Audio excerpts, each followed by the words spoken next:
In the dark hours of the day, the young people enjoyed each other with passion. The young man slowly moved away from the young lady and called her it. He looked at her intently and told her to stop. He asked her what they were doing now.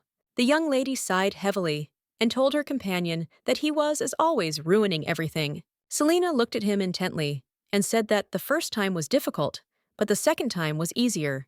He froze in embarrassment. She said that he liked everything that day too. He sighed heavily and said that they could forget that day. She looked at him intently and said that she wanted to do it again, and he didn't have to do anything at all. Selina looked closely at her companion and said that he could just lie quietly. The young man froze in embarrassment. The young lady was sleeping quietly on the floor near the fireplace, but suddenly she heard someone calling her. The man looked at her in surprise and asked why she was lying on the ground. She was puzzled because she did not expect her father to come to hers. He asked angrily if she couldn't get up. He shouted that His Highness had ordered her to come to the palace. He told her to hurry up and start getting ready. He didn't understand why she was acting like this. She sighed and said that today's ritual had been more difficult than the previous one, and she still hadn't recovered. He shouted that he wasn't interested in excuses. He looked at her with fury and said that if she didn't want to be pulled by the hair again, like she had been when she was a child, then she should get up right now and start getting ready.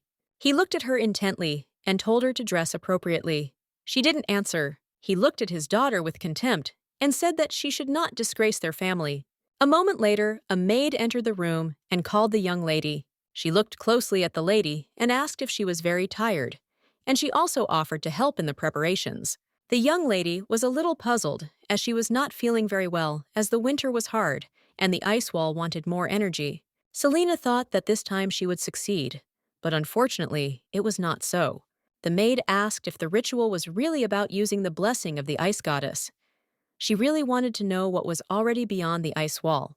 The young lady said that no one knows, but it is certain that if the ice wall collapses, the kingdom will suffer a great disaster. The maid said it must be very difficult for her to maintain the huge ice wall every winter. The lady sighed heavily and said that thanks to this power, her family received a powerful blessing. The maid looked at her mistress sadly. The maid looked at her mistress with excitement and said that she could tell His Highness that she would come to him next time. The young lady sighed heavily and said that she could not do that since he had called her, so there must have been a reason for it.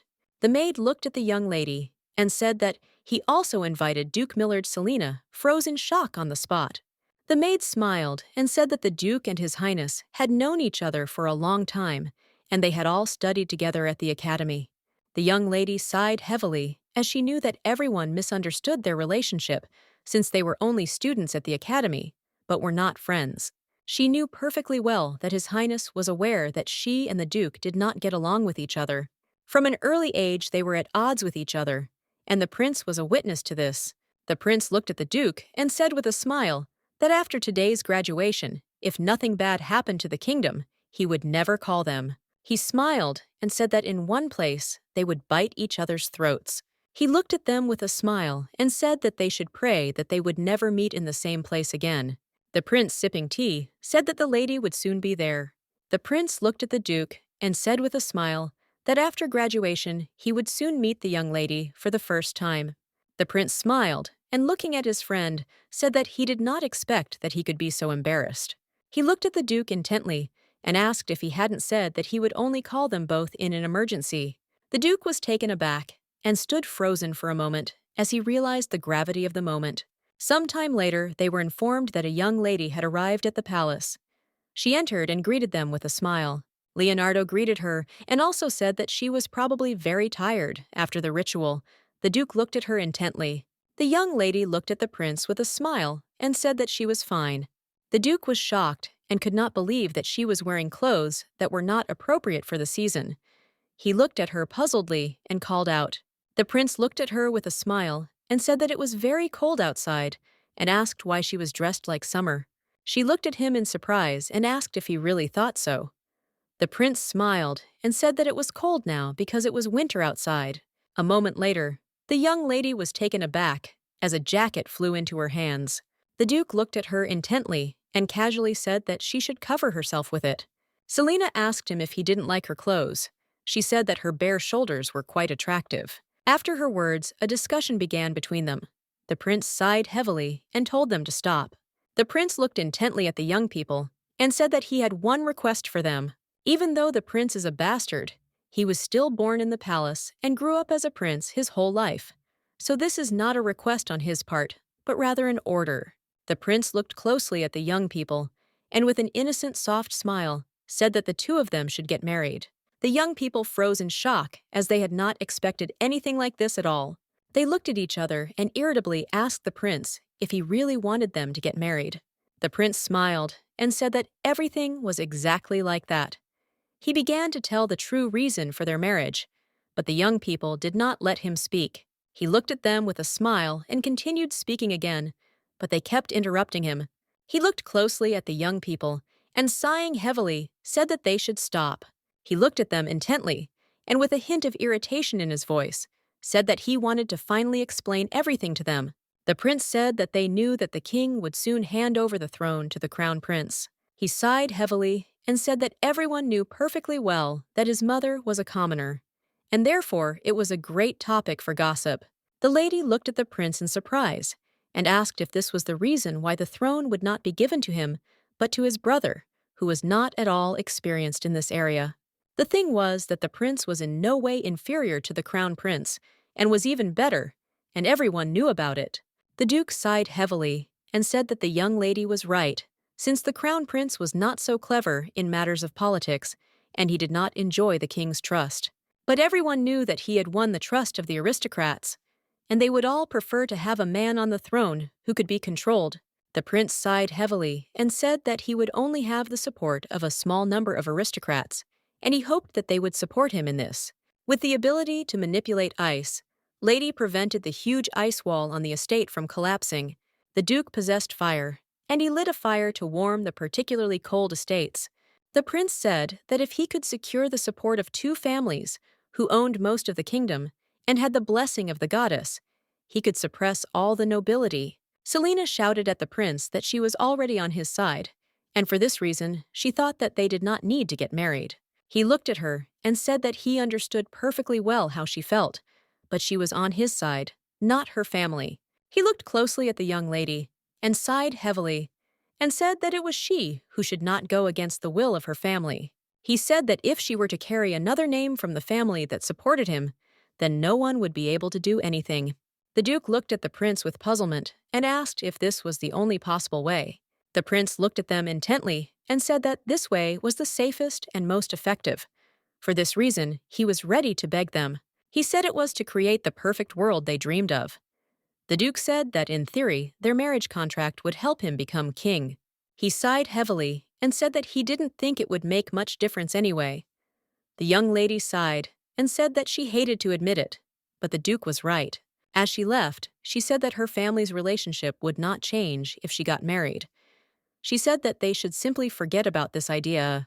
The prince said they should talk about more than just marriage. Selina said if it wasn't important, she was leaving. He said it was very important. The young lady, in turn, sighed heavily, but still decided to listen to the prince.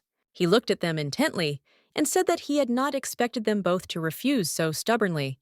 He looked at them intently and asked why they hated each other so much. Selina said with a smirk that he knew better than anyone in this country how arrogant the duke's family was. The duke looked at her intently and said that she should look at her family first, before speaking such words. The prince smiled and said that it was no secret that their families had been enemies for generations, but there had been times when they had been good friends. He looked at them with a smile and said that they seemed to get along very well in their youth. The young lady, in turn, furiously shouted at the prince not to remember senseless stories. With lightning speed, she stood up and walked towards the door. She said that she was very tired after the ritual and wanted to rest. The duke shouted for her to stop as they were not finished. The duke asked the prince for forgiveness and said that he would step away for a moment. The prince looked at the duke with a soft smile, thereby allowing him to follow the lady. The duke shouted after the young lady to stop. The prince knew that Selina had a sharp character due to the fact that she had to survive under the oppression of her father. The duke became so irritable only in the presence of the young lady. The prince sighed heavily. He was puzzled and did not know how to convince them. He wondered if they didn't understand that he only wanted them to marry for his own purposes. They had to get this matter over with as quickly as possible. The man looked closely at the little children and said that the sun was already setting and it was time for them to go home. The boy smiled and said that he would like to play some more. The man said that if he was late, his parents would scold him. With tears in their eyes, they looked at the man and said that they wanted this. He smiled and said that they should go home. A moment later, the children said goodbye to the seller with a smile, who looked after them intently.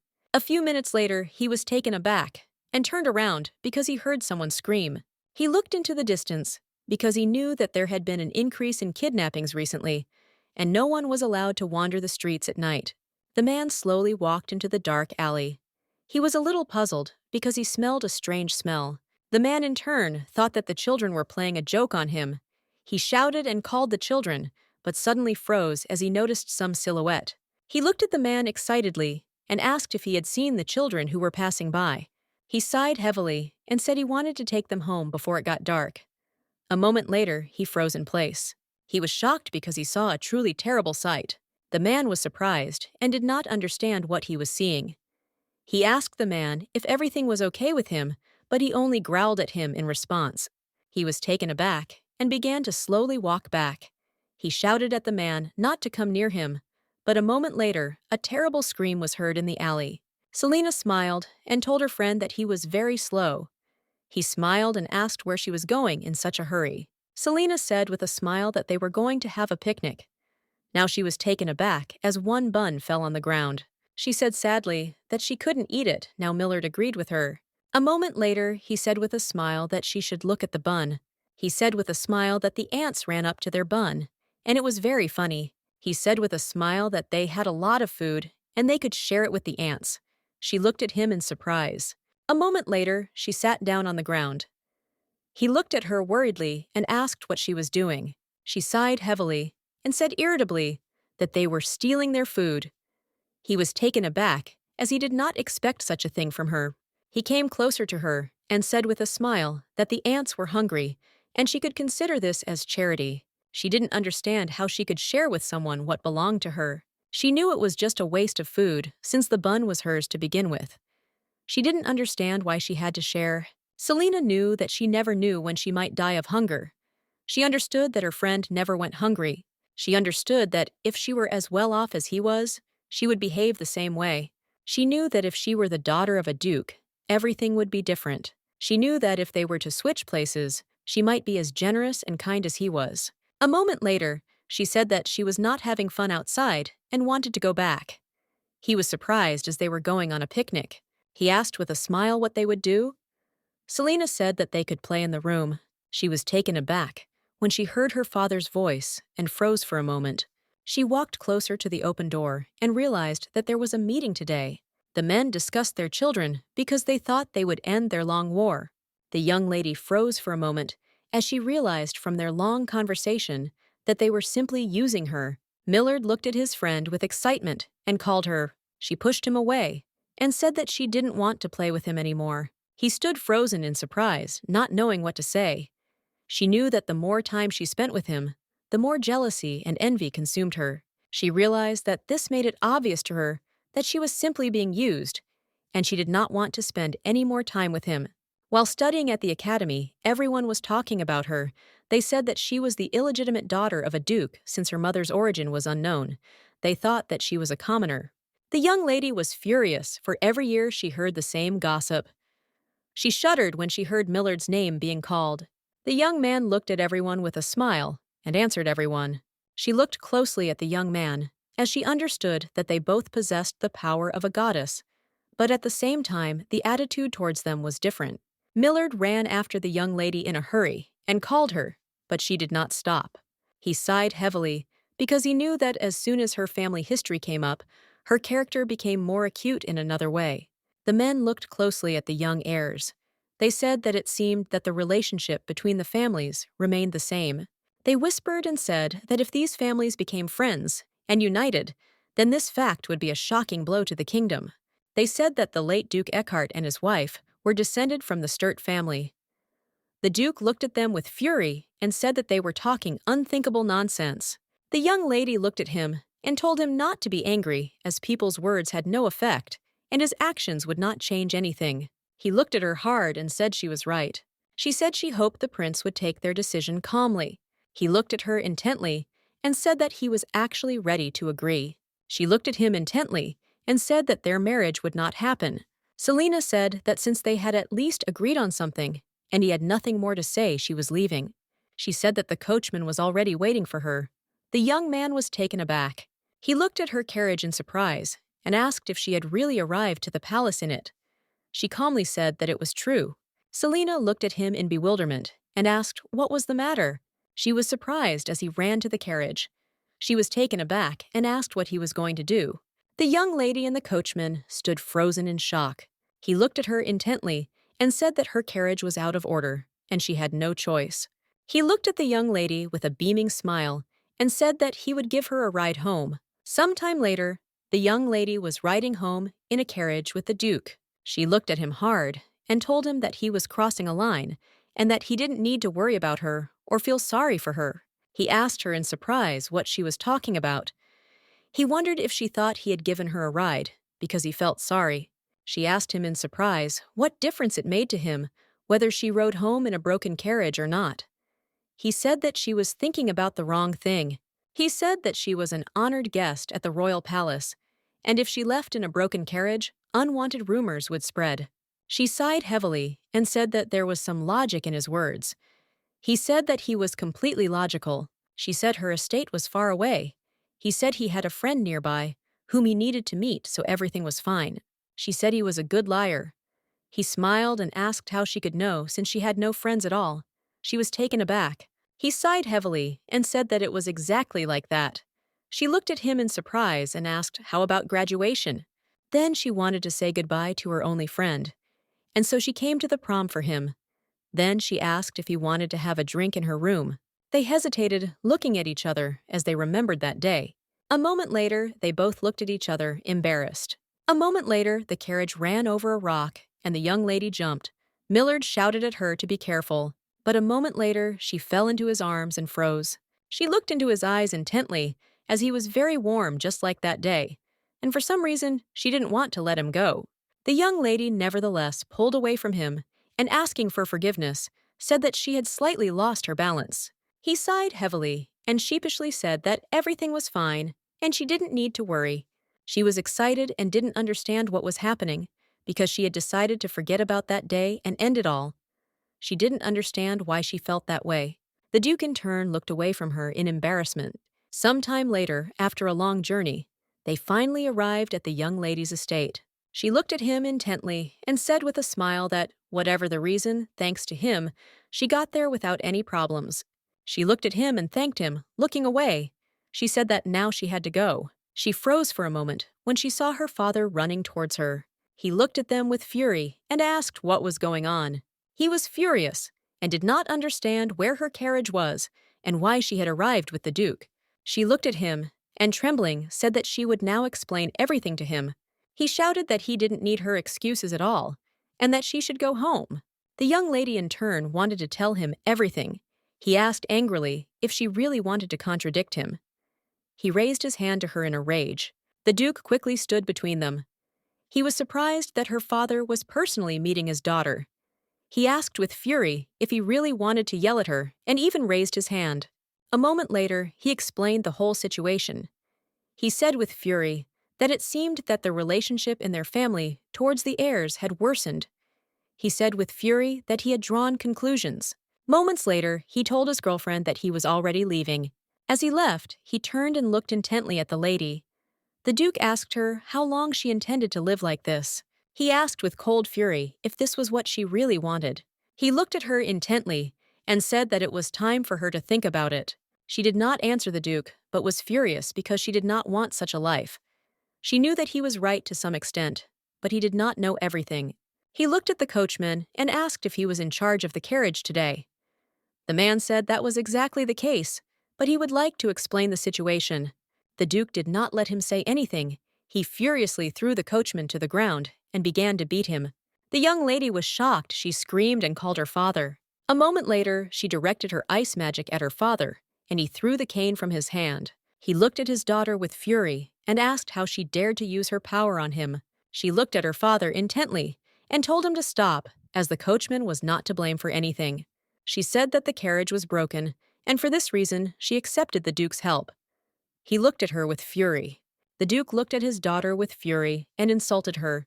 Celine, in turn, looked at her father with fury, and immediately her power surrounded her. He looked at her in surprise and wondered if she had really begun to fully control her power. He looked at her and said that it seemed like she still didn't realize who was keeping her little brother alive. He asked her angrily if she knew how much the medicine he bought from the magic tower cost. The Duke said that if her brother stopped taking his medication, he would soon die. A moment later, she asked her father for forgiveness. He sighed heavily and said that he knew that there was a drop of common sense left in her stupid head. He said that she should behave calmly. He walked slowly into the house, burning with anger. He was furious and did not understand how she dared to rebel against him. The man brought the young lady to the estate and said that there were rumors in the village that she had used the power of a goddess. He looked closely at the girl, as it was easy for him to understand that she had had a difficult life. He thought that he should take advantage of this chance. He smiled tenderly and said that he missed her very much. Selina looked at him in surprise, as she did not understand why he said such a thing. He smiled and said that he was her father. Some time later, they trained her strength. Selina spoke excitedly that it was very difficult for her, and she would like to return to her family, as she missed them very much. He smiled and said that if she tried hard enough, he would bring them to live in the estate.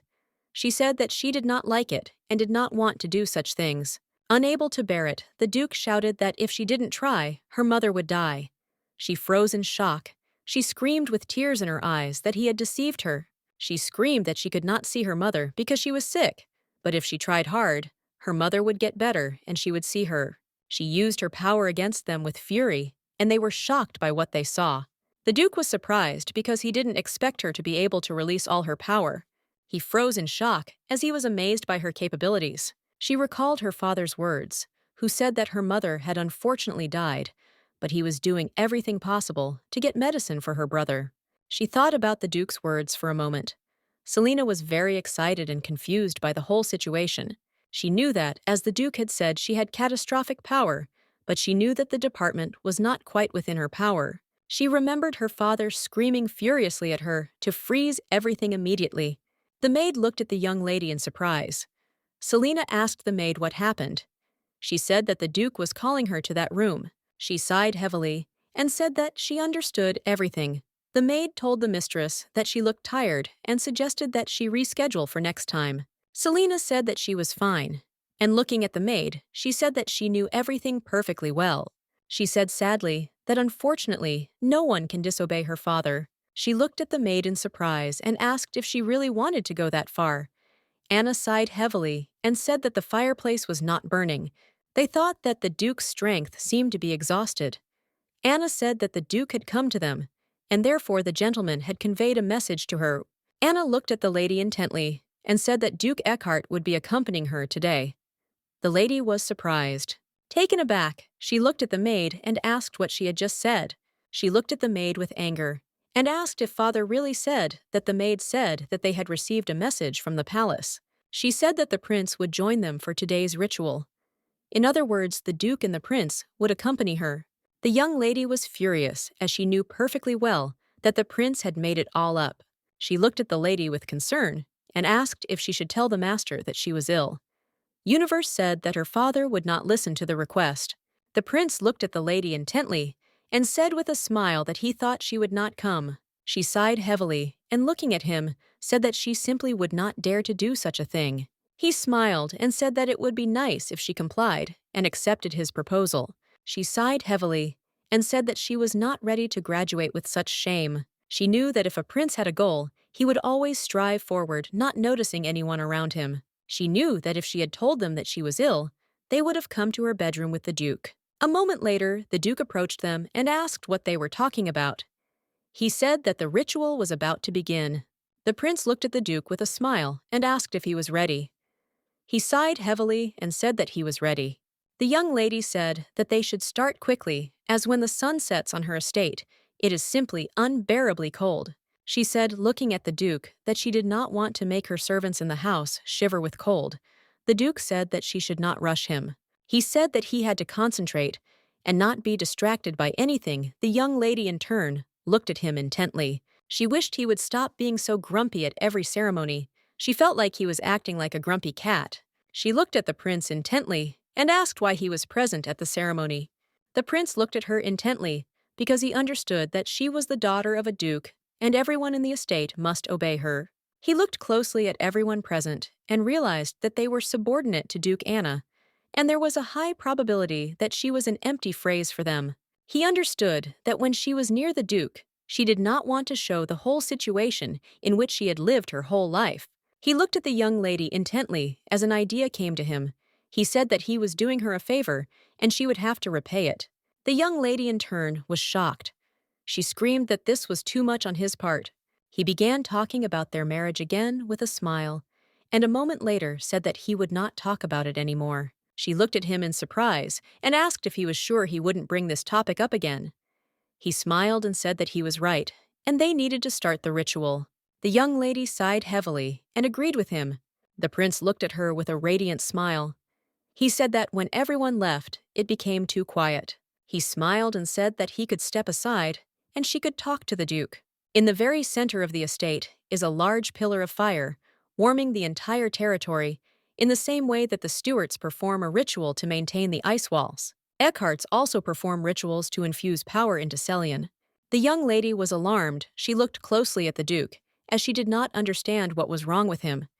It seemed to her that he looked as if he was ill. She knew that if he continued in this state, he would put himself in danger. She knew that he had to stop the ritual. Leonardo said excitedly that if the Duke continued, he would put himself in danger. He said that the ritual had to be stopped. Selena agreed with the prince, but she understood that it was very dangerous to stop the ritual halfway. Selena knew that every cell in her body would experience unbearable agony. She knew that this pain was incomparable to anything. Selena knew that if she continued the ritual, Millard could be completely consumed by the fire. She just couldn't let him die. She glanced sideways at the prince and said that she had thought of a way to deal with this. Selena looked at him intently and said that she needed to use her powers for a while. She asked the prince not to be surprised. The young lady, in turn, was lying quietly on the sofa when she suddenly heard someone calling her. She slowly rose and saw the prince approaching her. He said with a smile that she had done a good job. She sighed heavily and said that she had done nothing special. He smiled and said that it was comparable to a feat, and she did not need to be modest. He said she built a huge ice wall. Selena said it was the only way to get rid of unwanted looks. She said it took a lot of effort to pull the Duke out, and even though she wrapped her body in ice, it was too hot. He smiled and said that he could let her rest as much as she wanted if she did him a favor. She sighed heavily and said that they had already decided everything she asked him to stop because she was tired. He said that she could fulfill his request.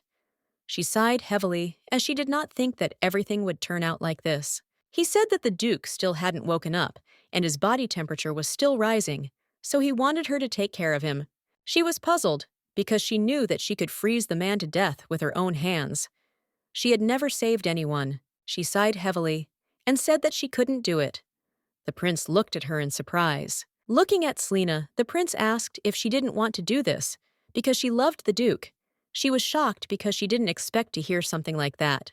The prince looked at her closely and said that if she couldn't do anything, she could at least get the Duke's fever under control. He looked at the young lady intently and said that this was his request and order. The young man was puzzled because it was too hot, and he did not understand where he was. He wanted water very much. He was in shock, and it felt like all the blood was evaporating from his body. He felt very hot and painful, but a moment later, he felt cool. He turned around and saw a snowflake. The Duke was a little surprised, as he did not expect such a thing.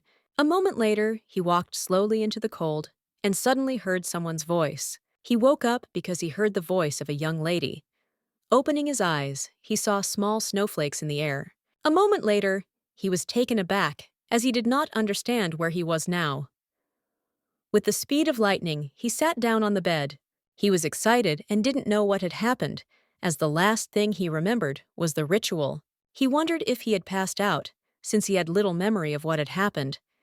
He knew that the prince could not help him in the ritual, since he was a commoner. A moment later, the Duke saw a young lady sleeping quietly next to him. He was very surprised, because he did not understand what she was doing next to him. He looked at her closely, and wondered confusedly why she was dressed like that. He knew she was a girl in full bloom. A moment later, he looked up and saw snowflakes in the room. It seemed to him that all this time he had been dreaming in which he was in a hot place, and the lady helped him. He sighed heavily as he realized that he was now in her debt. A moment later, he picked her up in his arms and carried her to the bed. The Duke slowly laid the young lady on the bed and looked at her intently. He slowly approached her face. He saw how she slept quietly. Some time later, the prince entered the room and with a satisfied smile told her lady that he had figured out how to help the Duke. The prince froze in shock when he saw the Duke in a very interesting position. The Duke in turn was taken aback and called the prince. He was surprised that he had come into the room. The Duke in turn froze in place. He did not know what to do in this situation. The prince looked at the Duke with a satisfied smile and said that it seemed that he had not chosen the best time to visit. They argued with each other for some time, when suddenly, the young lady opened her eyes and looked intently at the Duke. The Duke in turn was taken aback and called the young lady. The young lady in turn stood frozen in stupor, but a moment later she screamed. The Duke said she had got it all wrong, but she pushed him away and screamed that he was just crazy. She screamed that she had saved his life, and he thanked her in a similar way. He screamed for her to listen to him. The prince looked at everything that was happening with a smile. Some time later, they sat and drank tea, the prince looking at the young people with a satisfied smile. He smiled and said that this situation showed that they were very close to each other. The young people looked at the prince with fury. A moment later, Selena told the prince that they could discuss what happened in the tower. She looked at the prince in surprise and asked why everything boiled down to the fact that they should get married. The prince handed them a document to look at. She knew it was a magic item, the Scroll of Silence, but she didn't understand what exactly he wanted to tell them. He looked closely at the young people and said that news had reached him about a banquet being held in the magic tower. The Duke asked the prince if he was bothered by the excessive conservatism of the magic tower. The prince said that he was right about that. The prince said that each delegation should be made up of a married couple. The Duke looked at the lady and said that they were not ready to have a wedding and suggested that the prince choose someone else. The prince looked at his friend in surprise and asked if he understood what nonsense he was talking about. The prince looked at him intently and said that he was a duke, the most noble in the kingdom, and few aristocratic girls were worthy of receiving the title of his wife. The prince said they had no time. The Duke was puzzled as time was running out, and they had no worthy candidates.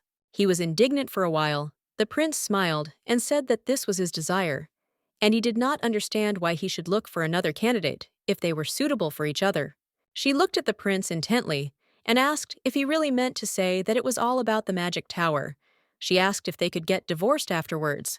The prince said that they didn't need to get a divorce, because if they did everything right, he would make it so that their marriage never existed. She thought for a moment, as the prince's method was quite effective. But she knew that the magic tower was a closed territory, and there were also many hidden wizards there. She was puzzled, since it was from there that her father delivered the medicines that her younger brother was treated with. She knew that they must most likely have a recipe and a method for preparing the medicines he needed. She knew that if she found out the recipe for the medicine, they would be freed from her father's tyranny forever. The Duke sighed heavily, and looking at the young lady, said that she must say something. A moment later, the young lady said she would do it. They looked at her in surprise, as they did not expect such a thing. She looked at the Duke intently and said that they should get married. The Duke in turn froze in shock. He did not expect to hear something like that from her. He looked at her worriedly and asked what kind of nonsense she was talking about. Selena looked at him intently and said that she was not crazy. She said that nothing was stopping them from doing this, and if one thing was remembered, it should have been done a long time ago. He looked at her excitedly and asked what she meant. She looked at him intently and said that he should enter the room so as not to shout in the corridor, because they could be heard. She looked at him intently and said that they were in the palace now, and they didn't need any extra fuss. The Duke looked with fury at all those present who were staring at them. He looked at her and said that they could talk. He asked what she was thinking about when she talked about marriage. She looked at him intently and said in all seriousness that they could get married. He was surprised and did not understand why she suddenly changed her mind. He shouted that she had forced the prince to remain silent about this topic. He asked if she felt ill after dinner or if it was a consequence of the ritual. She sighed heavily and said that it was not so. He asked if she was affected by what happened a year ago during the graduation ceremony. He said he thought she had forgotten about it all. She asked if he remembered that he himself had said that he would take responsibility. He said excitedly that she herself had told him that she did not need his responsibility. She looked at him hard and said that was it. She said that they could do it again. He looked at her with confusion and excitement, as he did not expect this. With lightning speed, she pulled herself closer to him and kissed him, saying passionately that this time he had to take responsibility. Millard was a little worried and wondered if his friends had been drinking hard liquor instead of water their whole lives. A moment later, he saw the bottle on the ground, and for a moment he wondered where it had come from. Selena sat in the gazebo and sang alcoholic drinks with a smile. She called him to her with a smile. She looked at him intently and asked him with a smile if he had enjoyed the banquet. He asked in surprise if she had really drunk it all herself. She smiled and asked if he meant that she had no friends to drink with. He said that she would end up very drunk.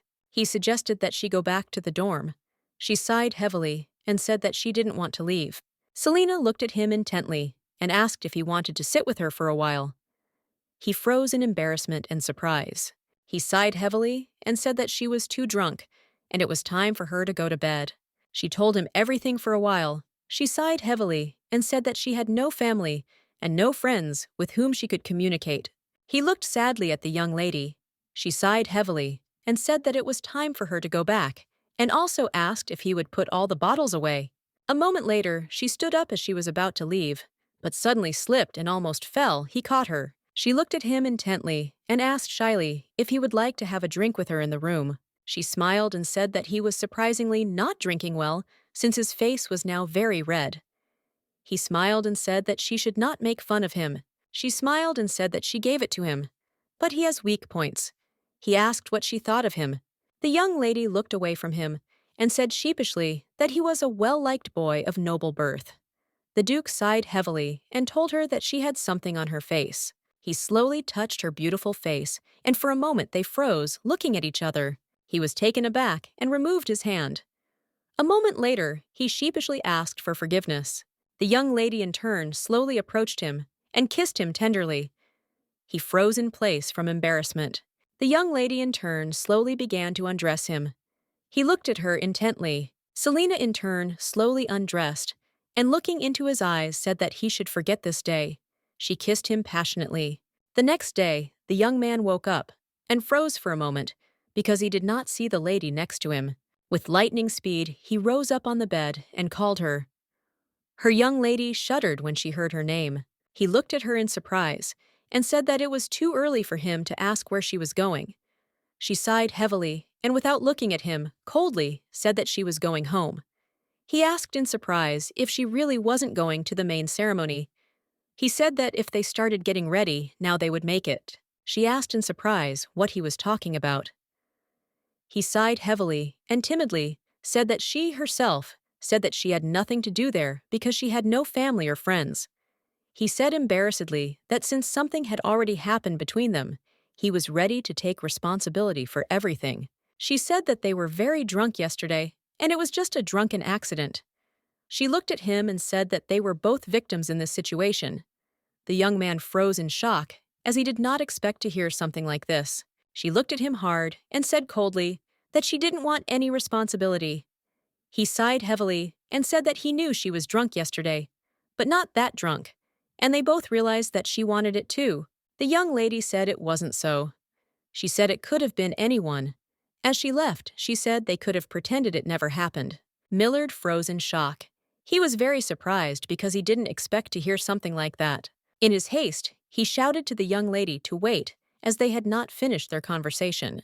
He looked at her intently and said that she herself said that they should forget about that day.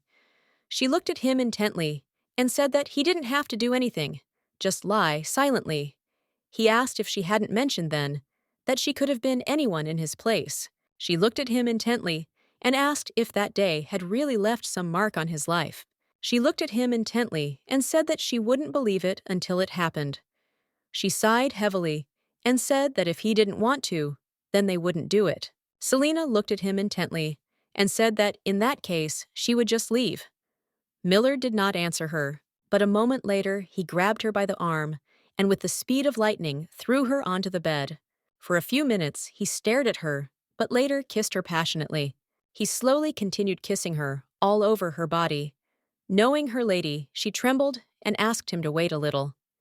He looked at her in surprise and asked why he should stop since she herself wanted it. He looked at the young lady intently and said sheepishly that he would make sure she never forgot this day. Selena froze and did not answer. Some time later, the young man looked intently at the young lady, who was lying quietly in bed. He looked at her intently, lost in his thoughts. He quietly asked her if this time was better than the last one. The young lady looked at him in surprise and asked what he was talking about. She asked if he really thought she had it easy that time. The Duke in turn was taken aback, because he thought she was asleep. Selena quickly rose and, sighing heavily, said that he was better soon.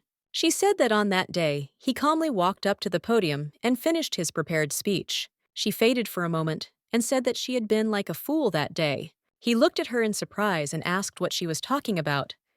He looked at her intently and said that he would ask her again.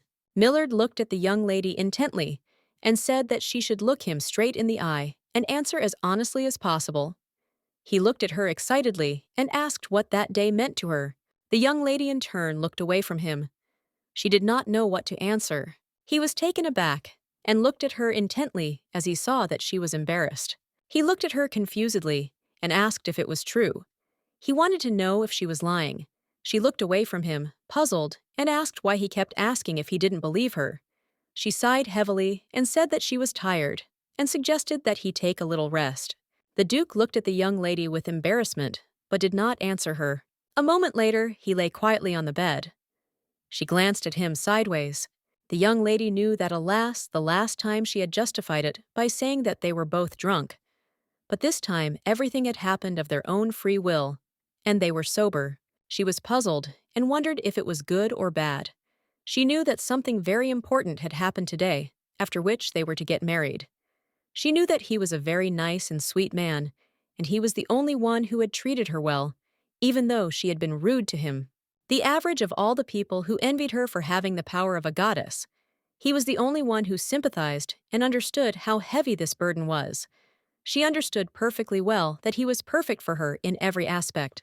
Selena froze in embarrassment. She was puzzled and did not understand why she was remembering this. She knew she didn't need to think about such things. The young man, in turn, lay quietly in bed and thought about everything that had happened. Selena really appreciated the young man. He always helped her and was always there for her. And besides, he was her first sexual partner. She knew perfectly well that she always wanted to see him next to her. It seemed to her that she even dreamed of using their marriage to escape from her worthless family. She felt guilty, but she couldn't do anything about it. Selena knew perfectly well that if in the future he would blame her for selfishness, then she would endure everything. She knew that she needed to escape from her family. And to do this, she needed to enter the magic tower and find out the recipe for a medicine that he didn't even know existed. She knew that in that case she would escape and be able to provide a happy life for her brother. The young lady sighed heavily as she felt very sorry. She didn't want to do this to him at all, but she had to take care of her brother. The prince looked at the young people with a beaming smile. He smiled and asked if they had already started dating. He did not know when this happened, but he saw that the changes were already visible, and he noticed that they were already getting along with each other. He smiled and said that it was very strange, because they had been hiding their love for each other all this time. He looked at them with a smile and said that they were the best actors in their play. He looked at the Duke in surprise and asked how he had managed to hide something like this all this time. He sighed heavily and said that he was generally known for his insight. The Duke could not stand it and called the prince. He did not want to hear something like this addressed to him. He looked at them intently and said that since this decision had been made by them, He both wanted to know the reason why they had dared to do this. The young lady sighed heavily and said that she changed her mind when he mentioned the magic tower, as she had one thing she needed to do. There! The prince asked in surprise what exactly she was interested in. The Duke looked at the young lady in surprise, as he had not heard anything like that from her. Selina sighed heavily, and plucking up her courage, said that she needed to steal something from there. The young people froze in shock. They did not expect to hear anything like this at all. The prince looked at the lady intently and in surprise, and asked what she was talking about. She sighed heavily, and told the prince that he had heard right, and it was all true. She sighed heavily and said that the future duchess had declared her intention to become a criminal. He looked at them closely and said that they were pleased, which had surprised him for the second time. The prince looked at the duke and said that he would like to hear his story, since judging by his reaction, he was also hearing the history of the universe for the first time. The prince asked why he decided to marry the young lady. He wanted to know if the duke was sure that he agreed to this. Millard thought for a moment. He remembered his conversation with Selina when she told him that they could do it again. But this time, he had to take responsibility. In fact, he already understood everything as soon as he looked into her eyes and went along with her, not because he liked it and he desperately wanted something else. It was the moment when he first saw sincerity in her eyes and real desire. Togo himself, without realizing it, he felt an obligation to help her. He had to sleep with her to put the noose of responsibility on him, but in fact, before that, he was already ready to take responsibility. He looked closely at the prince and said that he was ready to take responsibility. The prince sighed heavily with a smile and said that he thought the duke would say that. He looked at the young lady and asked what she wanted to steal. He said that if it was gold or treasure any kind, then he could help her, since he had it in abundance. Millard looked at the prince and asked what he would offer him if he married the young lady. The prince thought for a moment. The prince looked at him with a smile and said that he thought his marriage itself and the opportunity to be one with the young lady was already a reward for him. He sighed heavily and told the prince that he was talking about something else.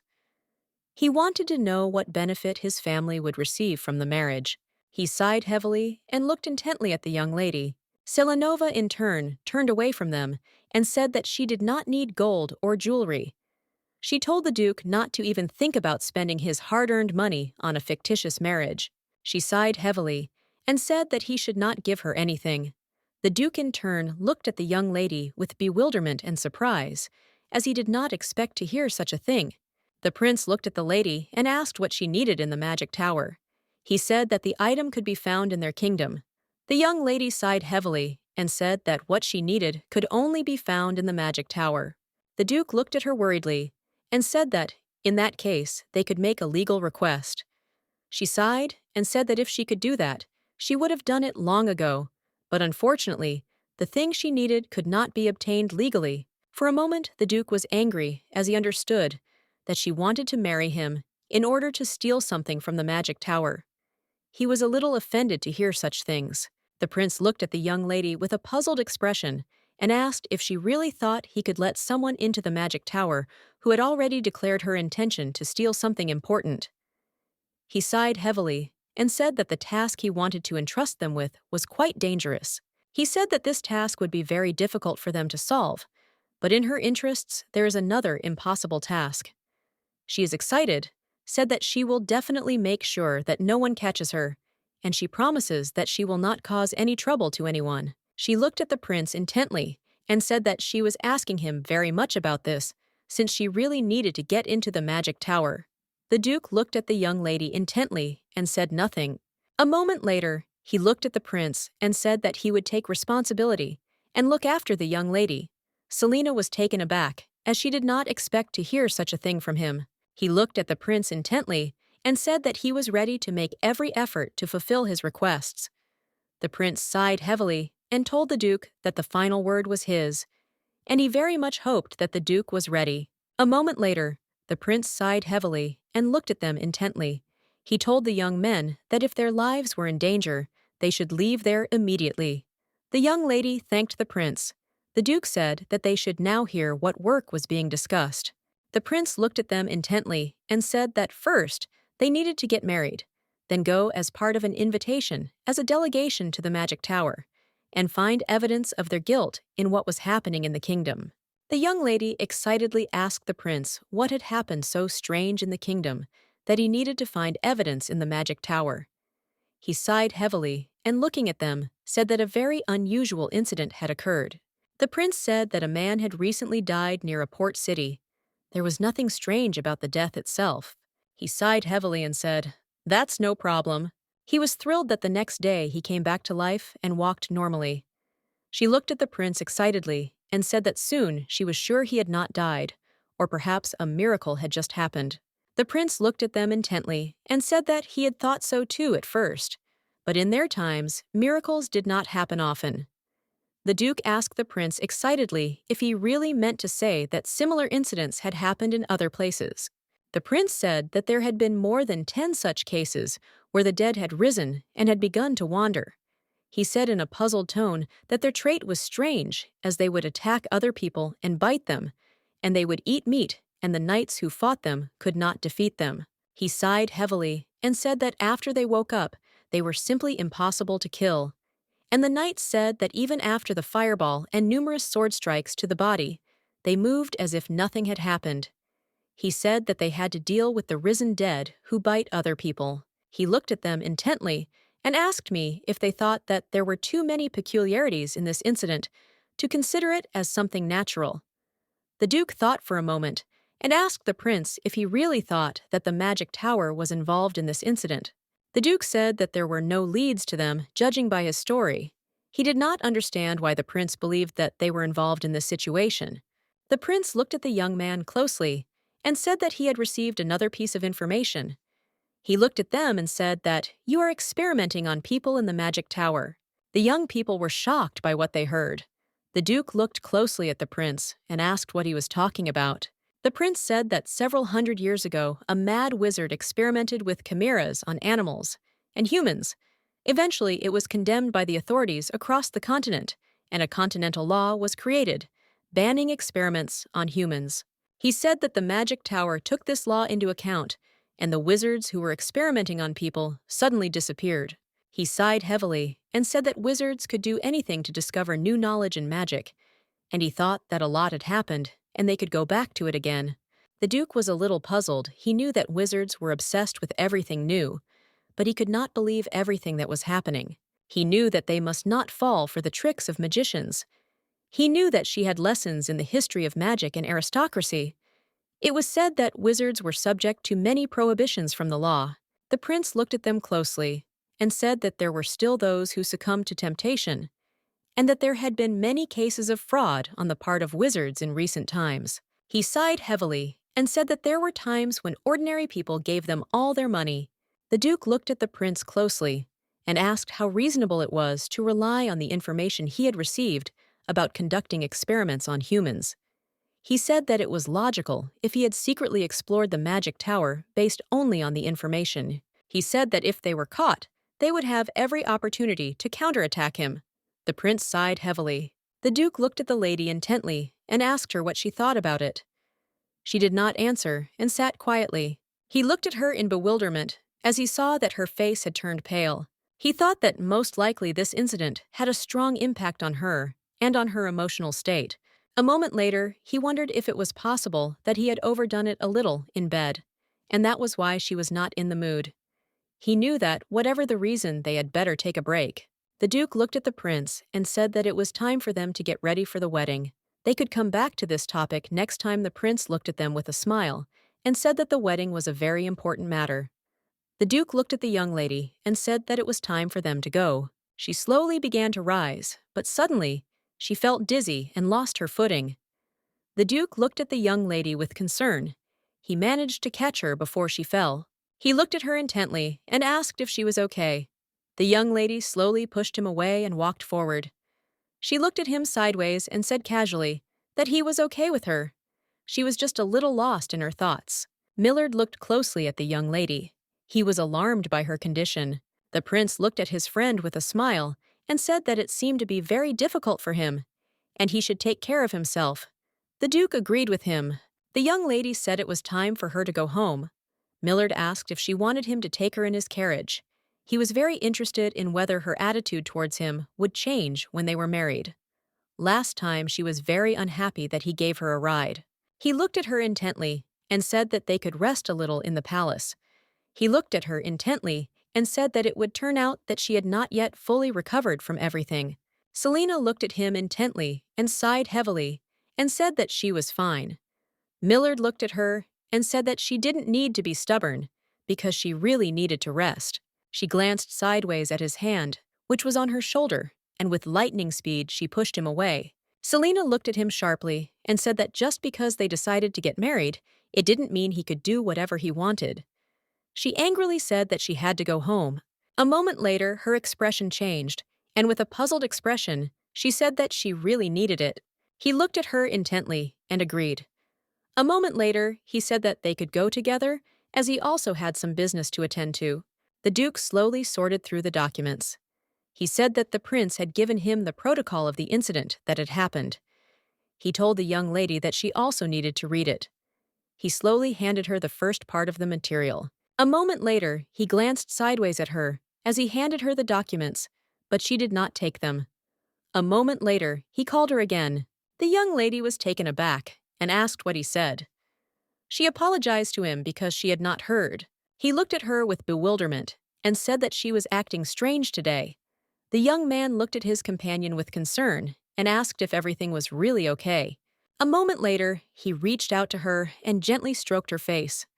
She froze in surprise. She was shocked she didn't question whether he really wanted to kiss her in such an atmosphere. She pushed him away and said that, even though they had decided to get married, they didn't have to do it all the time. He looked at the young lady in bewilderment, and suddenly there was a dead silence between them. He looked at her sadly and said that he just wanted to measure her body temperature. He looked at her softly and said that she didn't need to be nervous at all. A moment later, he pulled away from her and said that, fortunately, she did not have a temperature, but if she did get worse, she should tell him about it at once. She was silent for a moment, but a few minutes later asked why she should do this. He sighed heavily and said that they were getting married soon, and they needed to take care of each other. Selina said furiously that their marriage meant nothing. She said that they just had to play their assigned roles. He looked at her intently and said that if she didn't like their sham marriage, then she shouldn't have tempted him. He looked at her intently and said that she herself had said yesterday that this time he had to take responsibility. He said that since she had asked him so desperately, he would do it, and this time she couldn't refuse. He looked at her intently and said that he was not going to ruin his family with a fictitious marriage, and he would fulfill his duties as a husband and make every effort to get a divorce, and she could only imitate him to the extent possible and try her best not to get a divorce before the appointed time. He looked at her intently and said that from now on, she had to tell him if she got sick or anything happened. He smiled softly at her and said that he would take full responsibility. The young lady in turn looked at him intently. She was very surprised, since she did not expect to hear anything like that at all. The Duke looked at the Lord intently. He smiled and said that he had not been to the Stuart mansion for a long time. He looked at them intently and said that a lot of time had passed since his last visit, but nothing had changed in the estate. The Duke looked at the young man with hostility. His eyes did not understand why he had come such a long way. The Duke looked at him with fury and said that he had not even warned him about his arrival. Millard said with a smile that he had some very important information to tell them, and so it would be better if he and his wife heard it together. He smiled and said that he was planning to marry Selina. They froze in shock as they had not expected to hear anything like that.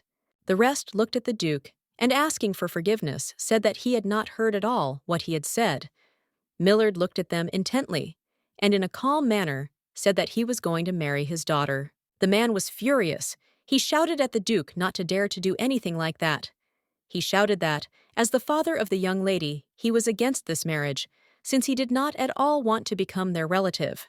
The Duke sighed heavily and said that in the near future, his assistant would prepare and send all the documents concerning their marriage.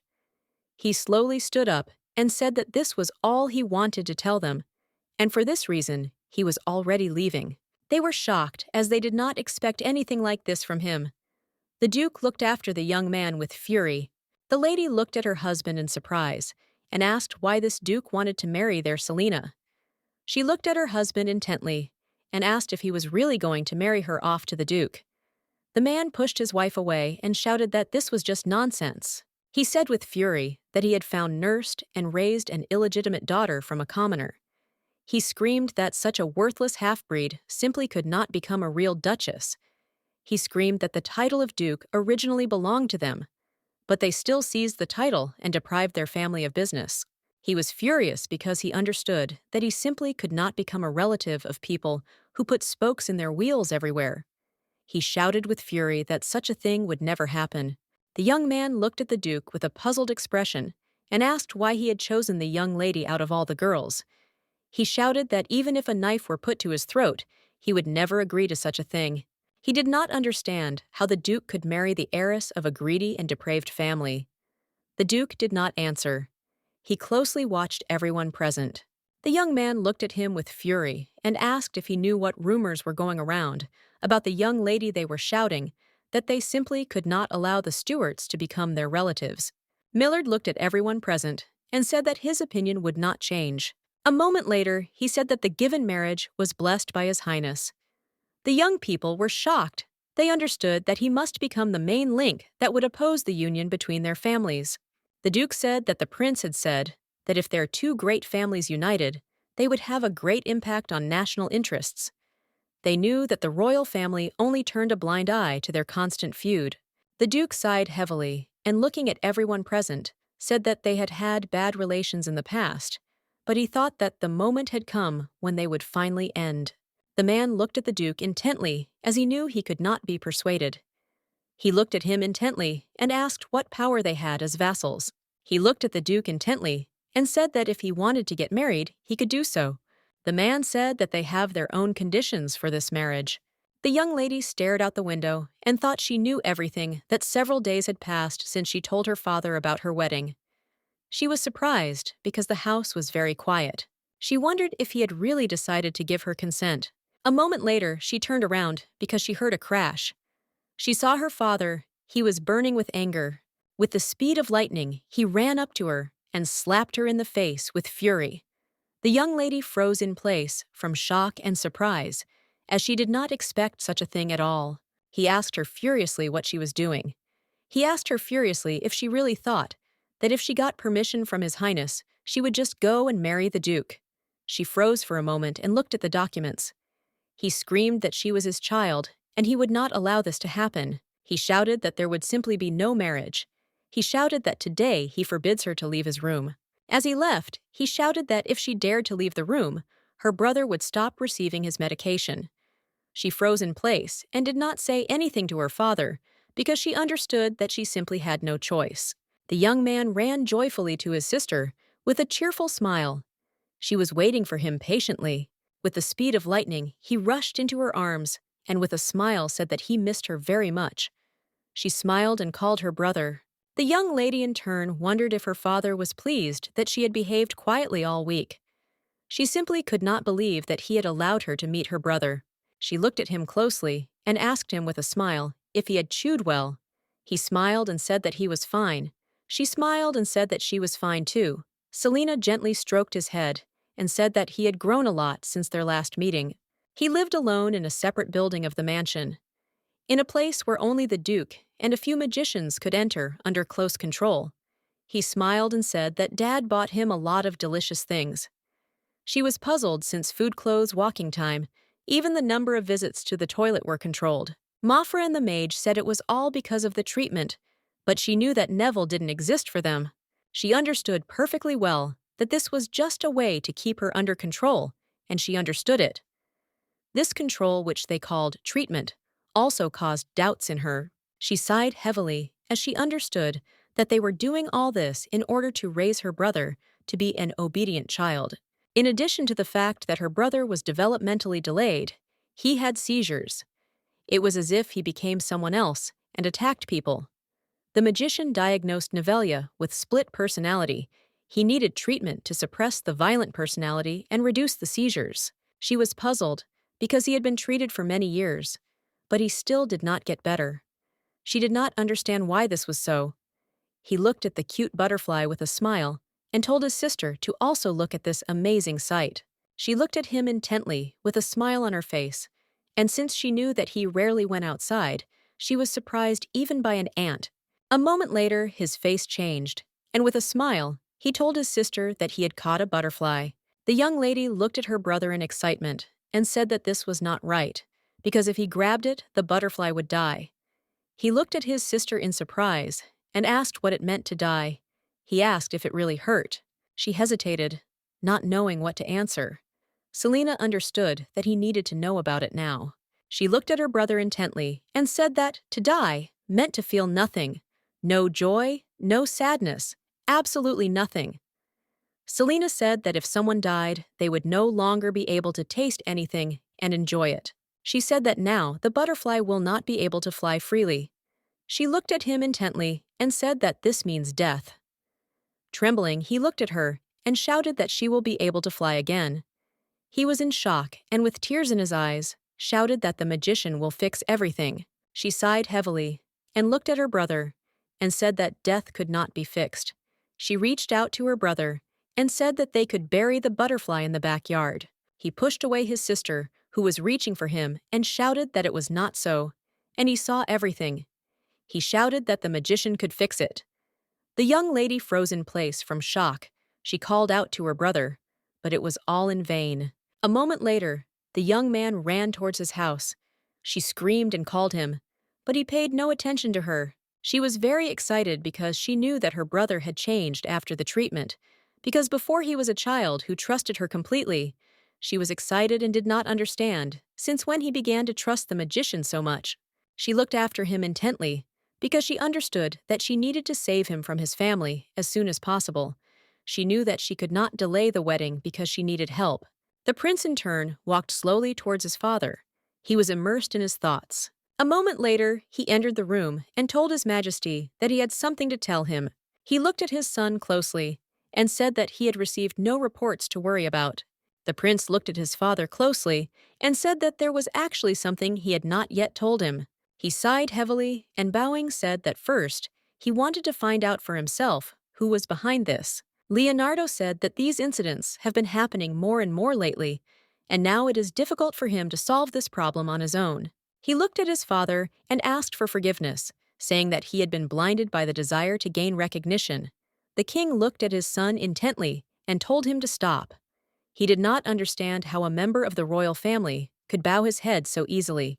He looked at us intently and told him to tell us everything he had learned. The prince looked at his father in surprise and asked if he really knew everything. The king looked at his son closely and said that he should not underestimate the king of the country. The prince was a little surprised as his father had much more information than he thought. He was a little surprised that knowing everything he did nothing to correct the situation. The king asked his son if he had found a solution to the problem in this situation. A moment later, the prince said that he had decided to quickly arrange the marriage of the Stuart and Eckhart families. The king looked closely at his son and said that he had already signed the decree allowing the marriage. He did not understand what else he wanted from him. The prince sighed heavily and said that the king needed to convince Stuart because he was ignoring all of Lord Eckhart's letters, and it seemed that by postponing this marriage, he was trying to prevent it altogether. The king looked at his son closely and asked what he would gain from actively participating in this marriage. He sighed heavily and said that it was also worth considering that the nobility would not be delighted. The king asked his son if he would take such a risk. The prince looked at his father closely and told him to look at the documents. Leonardo told his father that he brought him a letter from Lady Selina. He sighed heavily and told the king that if he did not help after seeing this letter, she would refuse the marriage. The king, in turn, began to slowly read the young lady's letter. A moment later, he said that he needed to meet with the Margrave. Selina knew that Mofra, who had an inferiority complex towards Eckhart, finally gave permission for their marriage on the 10th day after receiving Millard's proposal. A moment later, the young lady cast aside all her thoughts, and as the maid called her, she thought she was right. Her father didn't have the courage to openly disobey the king's order. The maid excitedly asked the young lady where to hang the flowers. Selina said she could take them to the column. She knew her father simply had no choice. He looked at the young lady with fury and shouted that she could not even dream of a wedding dress and gifts. He shouted that she had made the decision about the wedding herself, so she should take care of everything else herself. She sighed heavily because she hadn't expected anything in the first place, so she didn't feel disappointed, but she didn't expect him to be so intractable. Selina knew that the Eckharts hadn't taken away his title. She knew that he was very good at shifting blame onto others. The maid looked at the young lady and said that she had a letter from the Duke. She smiled and said that she would take care of everything else, and she needed to go to her room quickly and write him an answer. The young lady thanked the maid with a smile. Some time later, she was sitting in her room and writing him a reply. She thought about him for a moment as he told her with a smile that she didn't need to worry about the wedding at all. He said that he would prepare everything himself, and she should only take care of herself when her father said that he would not give a penny for the wedding. She was ready to accept any criticism, but he did not express the slightest dissatisfaction. The maid looked at the young lady intently and said with a smile that although the wedding would be in the garden and had been prepared in a hurry, everything looked very beautiful. She looked intently at her mistress and said with a smile that she was the most beautiful bride she had ever seen. Selina, in turn, was a little embarrassed, as she did not expect to hear something like this. Looking at the maid, she asked if she had seen her brother. The maid asked for forgiveness and said that, unfortunately, she had not seen him. Selina sighed heavily, as she knew that her father would not invite her brother. Although she knew this, she still could not believe that the wedding would take place without her brother. The maid looked closely at her mistress and said that Lady Esther had arrived instead of him. Selina looked at the maid with excitement and anger and asked if her sister was not at the academy. Now she knew that her sister usually did not come home only on vacation. The maid smiled and said that the young lady came to her wedding. The maid smiled and said that the young lady would like to see her before the ceremony. A moment later, they turned around as the young lady entered and called her sister. The young lady in turn quickly rushed to Selina and hugged her tightly. Selina was surprised, as she did not expect such a thing from her sister. She looked at her intently and asked if there were no exams at the academy now. She told her sister that she was very busy, but did not understand why she came. She smiled and said that exams were not so important, because her only sister was getting married, and that was more important than exams. She looked at Selina intently and said that she would be very sad if sister did not come to her wedding. Madame looked at the maid and said that they were already looking for her, and she should hurry. The young lady looked at everyone present with a joyful smile on her face. A moment later, she looked at her sister with a smirk and asked if she was really marrying the Duke. She looked at her sister with fury and contempt and asked what she was doing behind her back. She asked with fury if she was planning something, while the young lady wiped her hands dismissively. Selina, in turn, looked intently at her sister, but did not answer. She approached her with a smirk and asked if Selina knew that she was just a servant's daughter and had dirty blood in her. Esther smirked and told Selina that of course she didn't know anything. Esther looked at her with a smirk and contempt and said that this marriage was a fake and it was called a crime. Esther told her sister to get married and live quietly like a mouse, and she should not disgrace their name. She looked at her sister with a grin and said that she would not have time to do anything, because as soon as the Duke got to know her better, he would immediately demand a divorce. Selina sighed heavily. She knew that she had to endure this, since it was just a meaningless provocation. She knew that her sister wanted to ruin their wedding by angering her. Esther looked at her intently and asked if her concern for her brother was just a deception. She looked at her sister intently and asked with a smirk what her brother would think when he found out that she was getting married and leaving him alone. Selina looked at her intently and asked her to stop such talk. She asked with a smirk if she didn't like to hear the truth. She smiled and asked her mother if she was not right.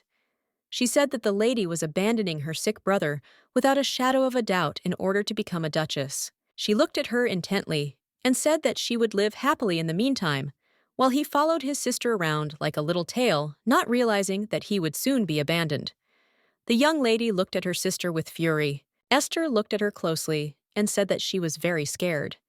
She asked her sister if she was really going to freeze her to death. She looked at her sister closely and said with a smirk that it looked like she wanted to repeat the old story. Selina froze in place. The young lady looked at her intently and said that when she was angry, she couldn't control her strength. She asked with a smirk if she was going to kill her own sister now. She looked at Selina intently and said with fury that she was simply a murderer. A moment later, she looked away and said that now her sister is also a fraud. She thought for a moment and said that she didn't know what to call her because both options were suitable. She looked at her with disdain and with a smirk said that Selina had better calm down a little. She looked at Selina intently and said that she could leave, but her brother would stay here. She didn't know who would care about a monster devouring their family's property.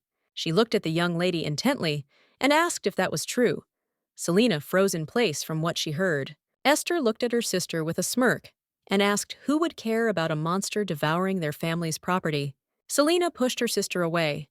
She looked at her in surprise and asked what she was doing. She looked at her closely and asked if she was worried about the cost of her brother's treatment. She said she should be worried about the cost of her education or the cost of her luxurious lifestyle. The young lady looked at her sister with fury, but did not answer. Madame looked at Selina with fury and asked what she was allowing herself to do. She shouted that the girl did not know her place and boldly spoke to her daughter in such a way. Selina looked at Madame coldly and angrily. She said nothing to her. A moment later, she sighed heavily and looking at Madame, said that if they uttered one more word, her patience would snap. She looked at her sister intently and said that she didn't even think about where the money she spent came from. Selina asked her sister if she knew why their incompetent father's business was thriving. She looked at her intently and said that it was all thanks to her. Selina looked at her sister with anger and said that she was born with the power of a goddess. Esther looked at her angrily but did not answer. Selina slowly approached her sister and said that if she behaved well, then she would also try her best to work for the good of the family. Selina said with fury that it was she who earned money for her brother's medicine and for her luxurious clothes. She told her sister to leave before it got worse. Selina looked at her sister with fury and contempt and said that she did not invite her to the wedding. The lady looked at her daughter intently and said that it was time for them to leave. The young lady was furious. She screamed and spoke about her mother, that her sister had threatened her, and she had simply gone mad. Madame looked at her daughter worriedly and told her to be careful with her words, as Selina was blessed, and she was not at all like them. The madam looked at her daughter and said that Selina was like a snake ready to bite at any moment. The young lady furiously asked her mother if the Duke knew about her vicious nature. Madame sighed heavily and said that it seemed that he knew nothing, and for this reason he was marrying her.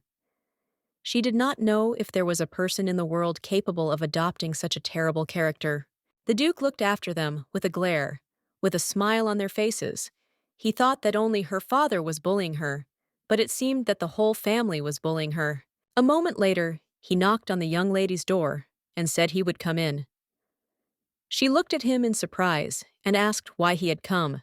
The young lady froze in place in surprise as she saw the luxurious bouquet. She looked closely at the young man as he presented her with a gift with a smile. She looked away from him and asked with an innocent smile why he had personally brought the bouquet. The young man looked at her with bewilderment as he expected a different reaction. She looked at him in surprise and with a soft smile asked if something had happened. He looked at her intently and told her to look at him. She asked in surprise why she should do that as she knew he was probably busy. He smiled and said it would only take a minute. A moment later, he himself approached her and looked intently into her eyes. Millard looked closely at the young lady's face and asked if she had been crying. Selina was taken aback, not knowing what to answer. A moment later, she gently pushed him away and said that she had something in her eye. She sighed heavily and asked if he had seen what had happened. He sighed heavily and said that he had not seen but had heard since he was outside. He looked at her closely and asked how long they had been doing this. She hesitated, but a moment later said that he should pretend he knew nothing. Millard froze in surprise. A moment later, he sighed heavily and said that today she was a duchess. He looked at her closely and asked if she understood what that meant. He said that to ignore her was to ignore the Duke's entire family. She sighed heavily and said that she was not yet a duchess because the wedding had not yet taken place, and for this reason he should not be angry. He sighed heavily and said that he apologized if it seemed to her that he was angry. He looked at her intently and said he was just trying to get the message across that she was being treated unfairly. Clenching her fists, she said it was the first time she said he could leave now. The Duke grabbed his bride by the hand and said that the conversation was not over yet. He looked at her intently and told her to tell the truth, since her lie was obvious. He said that if he could help her in any way, he would definitely do it. She sighed heavily and asked what he wanted to hear from her. She asked if he really needed to hear all this. She said that the ceremony was about to begin and they didn't have time to talk. She was furious and wondered if he wanted her to tell him all the horrible memories that were troubling her. She smirked and said she would tell him everything. For a moment, she wondered where she should start. She smiled and asked if she should start with the time she was starved for days because she didn't listen. She smiled and asked if he wanted to hear about how she was locked in a room alone for dropping a dish. Or maybe she should start with the time she was forced to rewrite the entire book all night after she accidentally dropped it. She looked at the Duke intently and asked if he really wanted to hear how she was beaten half to death because she couldn't control her strength. The Duke froze in shock. He didn't expect to hear anything like that at all. She looked at him intently and asked with a smirk if he was happy now. When Millard acknowledged her as his rival then, and only then, did she feel satisfied with her existence. For this reason, she did not want him to know about her past at all. She clearly imagined what kind Millard would do if he found out about her deplorable situation. He looked at her intently, with sadness and longing in his eyes, and sighed heavily, saying that he needed to apologize to her. She sighed heavily, as she was well aware that this was exactly how it would turn out. She knew that he had done nothing wrong today. On the contrary, all this time, he had done everything possible for her. She knew that it was she who should ask for forgiveness for deceiving him and marrying him for shifting almost all the preparations onto him. But she knew now wasn't the time for that. She knew she needed to get her brother's medicine first and get him away from her family, and then tell him everything and really apologize to him. She sighed heavily, and without looking into his eyes, said that she did not need his apology at all. He sighed heavily and said that then he would take his apology back. Instead, he handed her his handkerchief. He looked at her intently and said that she could cry. She looked at him in surprise and asked what he was talking about. He smiled a gentle smile and said that she didn't have to keep everything inside. He said that she could give free rein to her feelings and cry in front of him. He looked at her with a gentle smile and said that she was crying quite cutely. The young lady in turn froze in place from shock and surprise. He slowly walked closer to her and said that she should cry only in front of him and should not let others see her tears. He hugged the young lady tightly and said that no one but him should hurt her. Selina was in shock. She did not understand what he was doing. Selina told him to let her go. Millard looked at her closely and said that she could cry boldly. He smiled tenderly and said that she could cry in front of him and in his arms. She was puzzled, as she knew that today was their wedding day, and she had only received so far. For this reason, she thought that he could be allowed to do whatever he wanted today. She was puzzled because the more affectionate and kind he was with her, the more pitiful she felt. She just couldn't stand him being like that. Selina knew it would have been better if he had scolded her, hurried her, and they had both been angry. Then she would not have been so ashamed. She sighed heavily, and pushing him away, said that he didn't need to pity her at all. He looked at her in surprise and said that he didn't pity her at all and that she could think as she wanted. He looked at her intently and said that he didn't believe that the desire to protect her looked like pity. He knew that even if this was so, he did not see anything bad in it. He smiled and said that the time for her exit would soon come. Leaving, he said with a smile that he would certainly wait for her. He left, and the young lady was left alone in the room. She said nothing in response to him, and only nervously squeezed his handkerchief in her hands. The young lady ran up to the Duke in a hurry and greeted him. He looked at her in surprise and greeted her a moment later. For a moment, he remembered the vile words she had spoken about his future wife. With lightning speed, he turned around and walked away. The young lady looked at him in surprise, as she did not expect this. She followed him around for a while, smiling and complimenting him, and telling him that she was very happy that he would be part of their big family. A moment later, he stopped and said that he didn't think she needed him to tell her about the old feud between their houses, since she knew everything herself. He looked at her intently and said that their families were old enemies. He looked at her intently and said that he didn't even think that would change because of his marriage to her sister. The young lady was taken aback and asked what he meant. He looked at her intently and said with a smile that they would not have friendly conversations, and none were expected in the future. The young man looked at the Duke intently and said that it was time for him to go out. He was taken aback for a moment as he saw the state of the young lady. The Duke smiled and told his subordinate to not pay attention to the young lady as it was time for them to leave. A moment later, they announced that the groom was entering. He looked at everyone with a smile, and a moment later, more seriously, he walked to the altar. The man looked intently at his daughter and said that after the wedding, nothing would change. A few minutes later, they announced that the bride was coming out. He quietly asked his daughter what she thought the Duke would do for her. He looked at her intently and said that no matter how she kicked, she would still belong to their family. As she walked down the path, she heard the whispers of everyone present. They were excited and did not understand why the bride had such an expression on her face. They said that if a stranger, someone saw her, they would think that she was being sold. She understood that they all wanted their marriage to be unhappy. She quickly pushed her father away and went to the groom. She knew that if they all wanted their downfall, then she would play even better, because she was used to wearing a mask different from her true essence. She stood next to the groom with a joyful smile. Millard looked at her with the same smile. The priest looked at them intently and said with a smile that he blessed them and declared them husband and wife.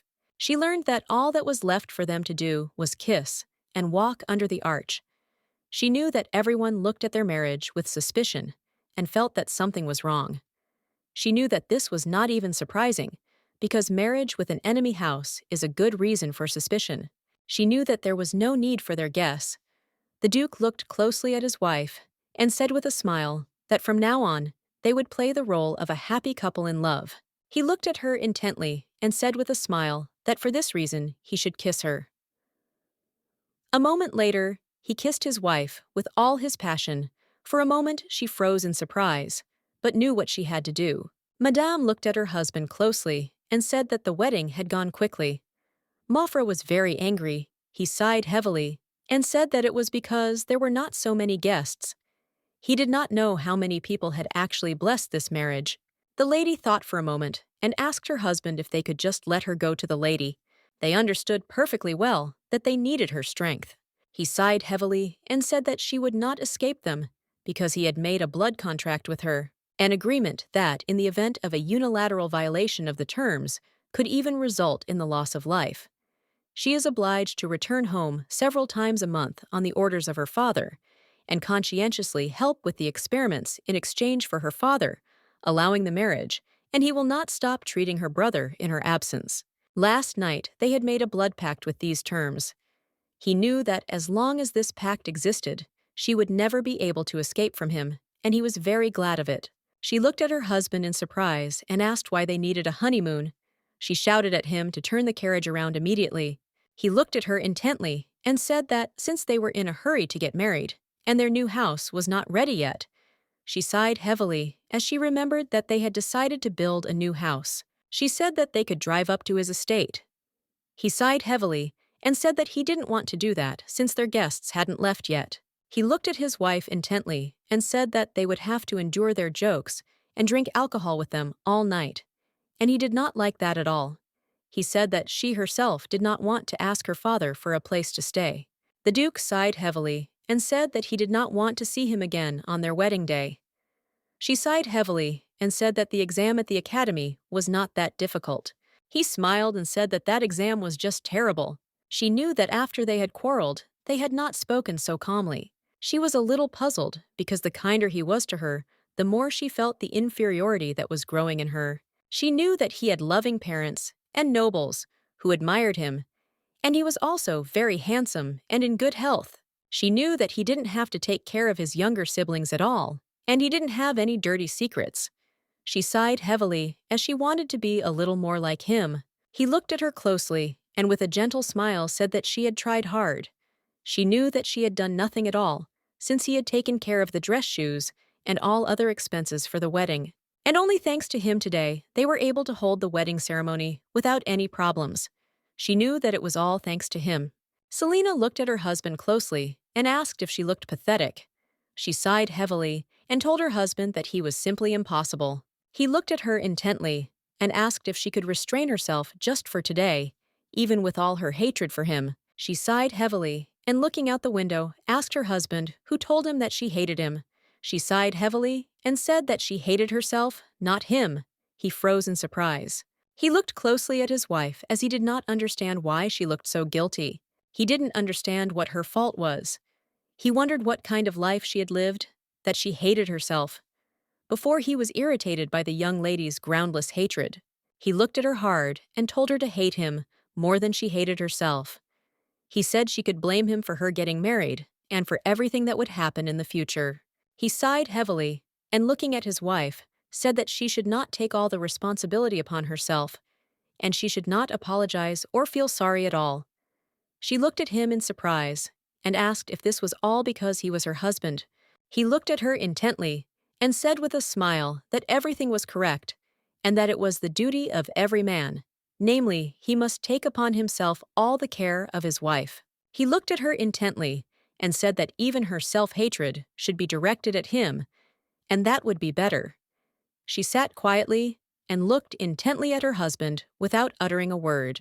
Some time later, they arrived at the place where they were supposed to spend the night. The man ran out and greeted the Duke with a radiant smile. He said that they hadn't seen each other for a long time. The Duke looked at the man with a smile and asked how he was doing.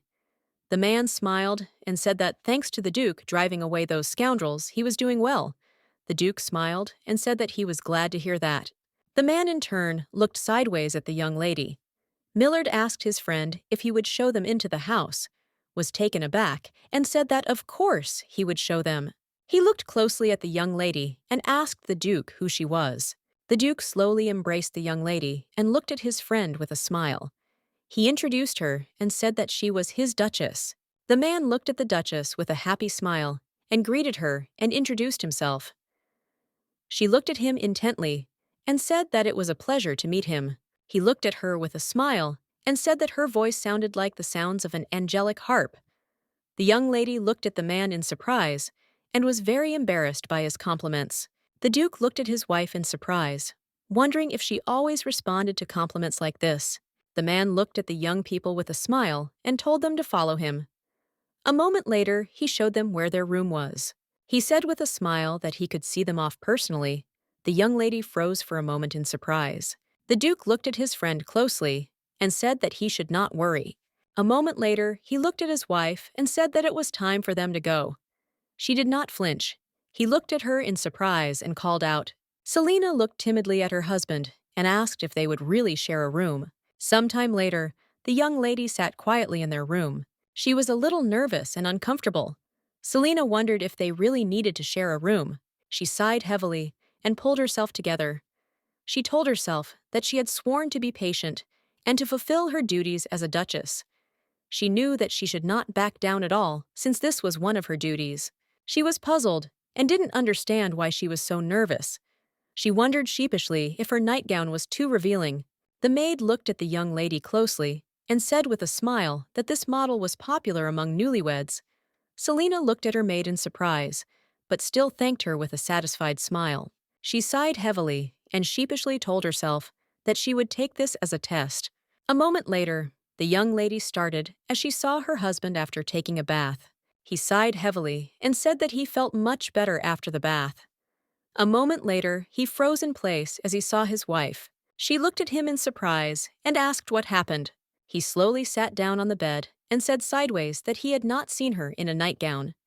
She was taken aback and asked in surprise what was wrong with her nightgown. She looked at him intently and asked why he cared about her nightgown. He sighed heavily and sheepishly said that she was right. For a while they both looked in different directions, embarrassed. Some time later, they were already lying quietly in bed. She was worried and wondered if he had just gone to bed.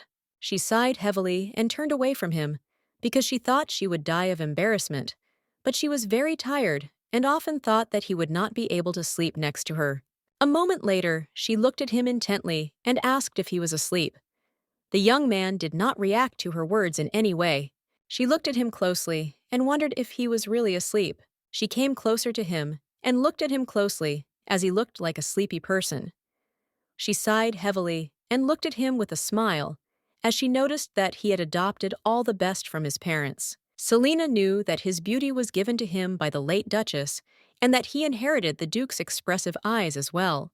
People said he was bad at expressing his feelings, but she knew that wasn't true.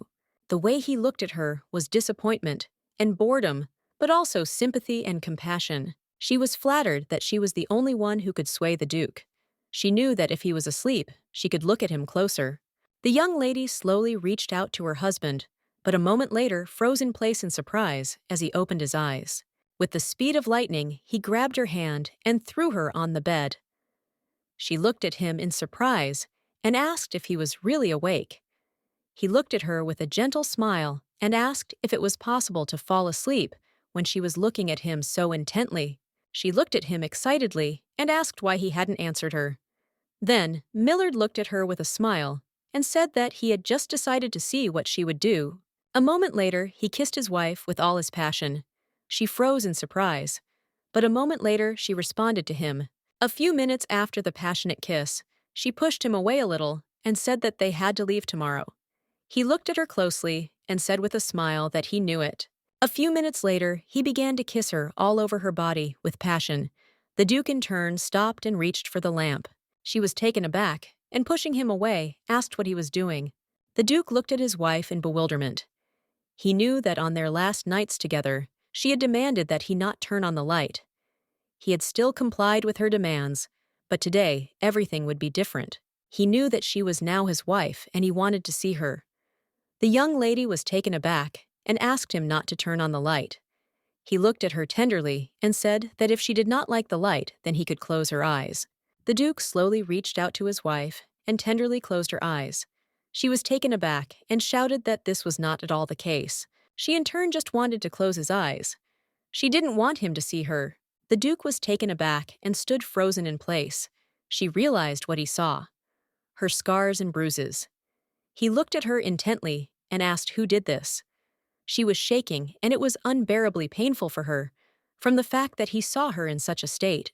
A moment later, she said furiously that he could look at her. The young lady, in turn, understood perfectly well that this was very disgusting, and she found it funny that even with the power of a goddess, she was subjected to violence. He looked at the young lady intently, and a moment later, he yanked her blanket away. She looked at him in surprise and asked what he was doing. He didn't answer her, but she screamed at him not to touch her. He looked at the young lady and asked, "Who said that should stop him?" He sighed heavily and said that the night was just beginning. She looked at him in surprise and said that he had already seen everything. Trembling, she said that she had many scars. He looked at her in surprise and calmly asked what was wrong with the scars. She was taken aback. She didn't expect to hear something like that. A moment later, the young man tenderly kissed his wife's feet. Millard looked at her and said that she could not concentrate at all. She was taken aback and looked at her husband with embarrassment, as she did not expect such a thing. He looked at her intently and asked with a smile how she had studied at the academy then. Millard smiled and said that if she couldn't concentrate, he would definitely help her. The young lady looked at him confusedly. She couldn't answer him. After a stormy night, the young lady slept quietly in bed. The young man slowly got dressed. He glanced sideways at his wife, who was sleeping quietly in bed. The man looked sadly at the Duke and said that it seemed he was leaving very early. He did not know when they would be able to see each other again. The Duke smiled and said that they would stop by again sometime. A moment later, the Duke handed the man a note and said that it contained the location of a gambling house where people were traded. The man was taken aback, as he did not expect to hear such a thing. The Duke looked at him intently and told him to find out more about it. The young lady, in turn, stood quietly on the shore and gazed intently into the distance. She was a little surprised, but at the same time glad that this place was very quiet. She knew that if she looked back, her life had been constantly noisy. Some time later, the Duke approached his wife and called out to her. He looked at her intently and asked what she was thinking about so hard. He looked at his wife with a soft smile and asked if she would like to take a little walk. She looked at him intently and agreed. She looked at her husband in surprise and asked why they had gone to this place on their honeymoon. Selena said that it was not a well-known tourist destination, and it was even quite cold here. He smiled and said that the prince recommended this place shortly before the wedding, and it was related to their work. The young lady sighed heavily as she understood everything. She understood that the honeymoon was just an excuse, and they were only in this place because of work. She looked at her husband closely and said that she understood everything, and also asked where they should begin their investigation. He asked, surprised but smiling, if she was disappointed. Selena looked at him in surprise and asked why she would be disappointed. He looked at her closely and said with a soft smile that he actually had many options, but he chose this place because it was his mother's homeland. The young lady was taken aback and looked at him closely because she didn't expect to hear something like that. She became silent for a moment, ashamed of the words she had said earlier. She looked at him intently and said timidly that it was very beautiful here, and also that there were few people and the air was clean. She smiled sweetly and said that here was the most beautiful sunset she had ever seen. The Duke looked at her with a soft smile. Selena would like to add a few more words about this place. A moment later, she looked at her husband in surprise as he extended his hand to her. He smiled tenderly and, looking at his wife, asked if she would like to look around a little first.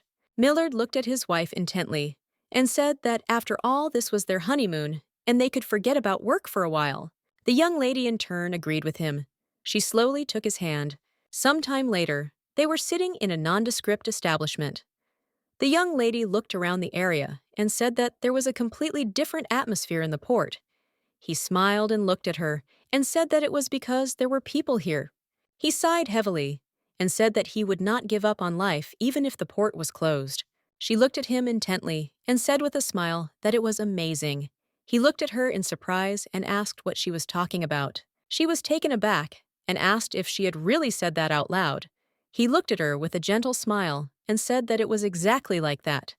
He asked what surprised her so much. She smiled and said that she was surprised by the very conversations people had because they were talking about family, about their boss, or about what would happen tomorrow. They were worried about how to get money for a drink. She smiled and said that this calmed her down. The Duke looked closely at his wife. He smiled and said that she also thinks about what she will have for breakfast, for example. She looked at her husband with a smile. She knew that what really worried her were those who had escaped death. She felt like her head was about to burst from thinking about how to get the potion from the magic tower. She wondered if she didn't have the power, would she be like them? She wondered if she would have worried about breakfast. Then she wondered if she would have gossiped.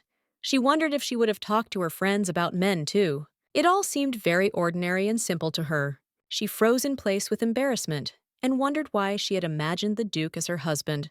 She was puzzled and very confused. Selena wondered if she really had no imagination at all. The Duke looked at his wife in surprise and called her. She sighed heavily and said that they would not be able to live peacefully now if she did not exist. He smiled at his wife and said that she was protecting the borders with the power of the goddess and saving the country from disasters. He looked at her intently and said that she had to give up her ordinary life in order to protect their country. The young lady looked at her husband in surprise, as she did not expect to hear anything like that from him. She looked at him in surprise and asked what he was talking about. She didn't have time to finish speaking when suddenly they heard a noise. The young people looked to the side in surprise. They noticed a man who entered the establishment. Everyone looked at the man in surprise as he was in a deplorable state. The man in turn was very excited and shouted to everyone that the monsters had appeared again. The young lady sat up in surprise and looked closely at the man. She was excited. A moment later, she turned her gaze to her husband. She wondered if this was the monsters the prince had told her about earlier. The Duke looked closely at the people who were walking around the city. He sighed heavily and said that this was similar to what the prince had spoken about. He was puzzled. The Duke said that they looked much worse than he imagined, and they could not even be called human. He looked at them intently and said that the prince had warned them earlier that the disease was transmitted through a bite. He looked worriedly at his wife and asked if anyone among those who had run into the pub had been bitten. She looked worriedly at him and said that she did not know this since she had not had time to look at them. She was a bit agitated and said there was a commotion in the pub, and she ran out straight away. Suddenly, memories came flooding back to her, and she remembered the words of the prince. He told her that if they met anyone on their way, they should not hesitate, but should immediately kill such monsters. The Duke thought for a moment. He remembered the prince's words, but he wondered if they could be cured if they were sick.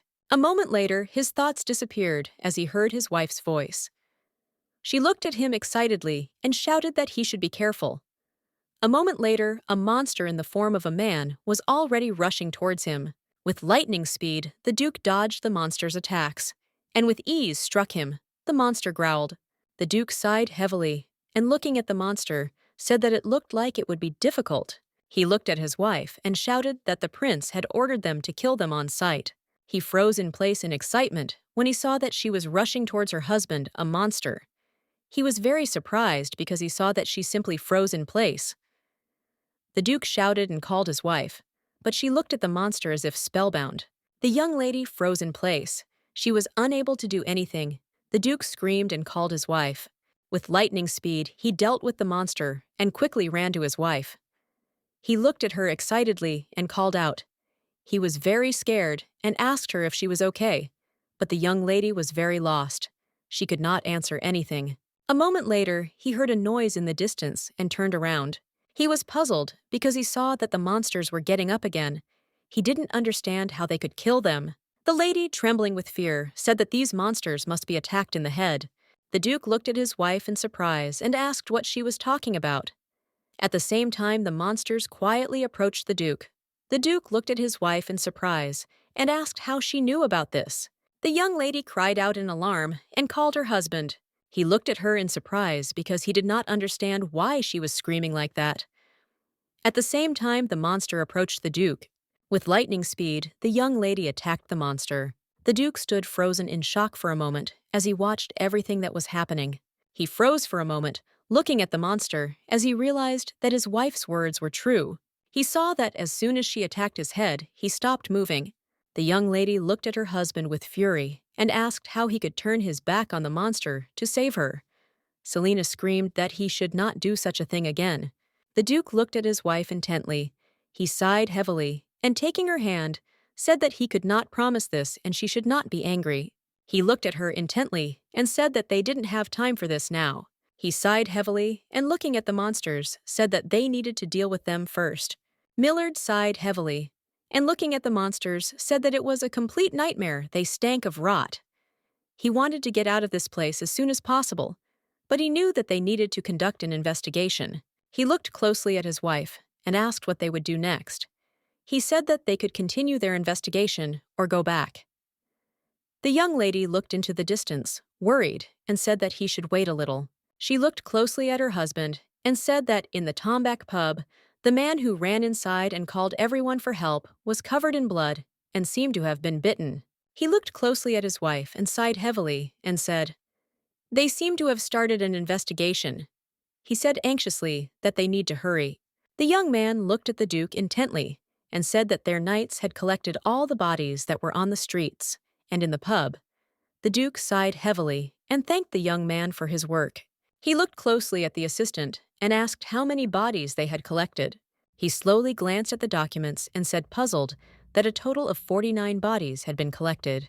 The Duke was puzzled, as he knew that if they had carefully checked those who entered, they could have prevented everything. He sighed heavily, because he knew that they had been lulled into a false sense of security, and he had not thought that everything would start immediately upon arrival.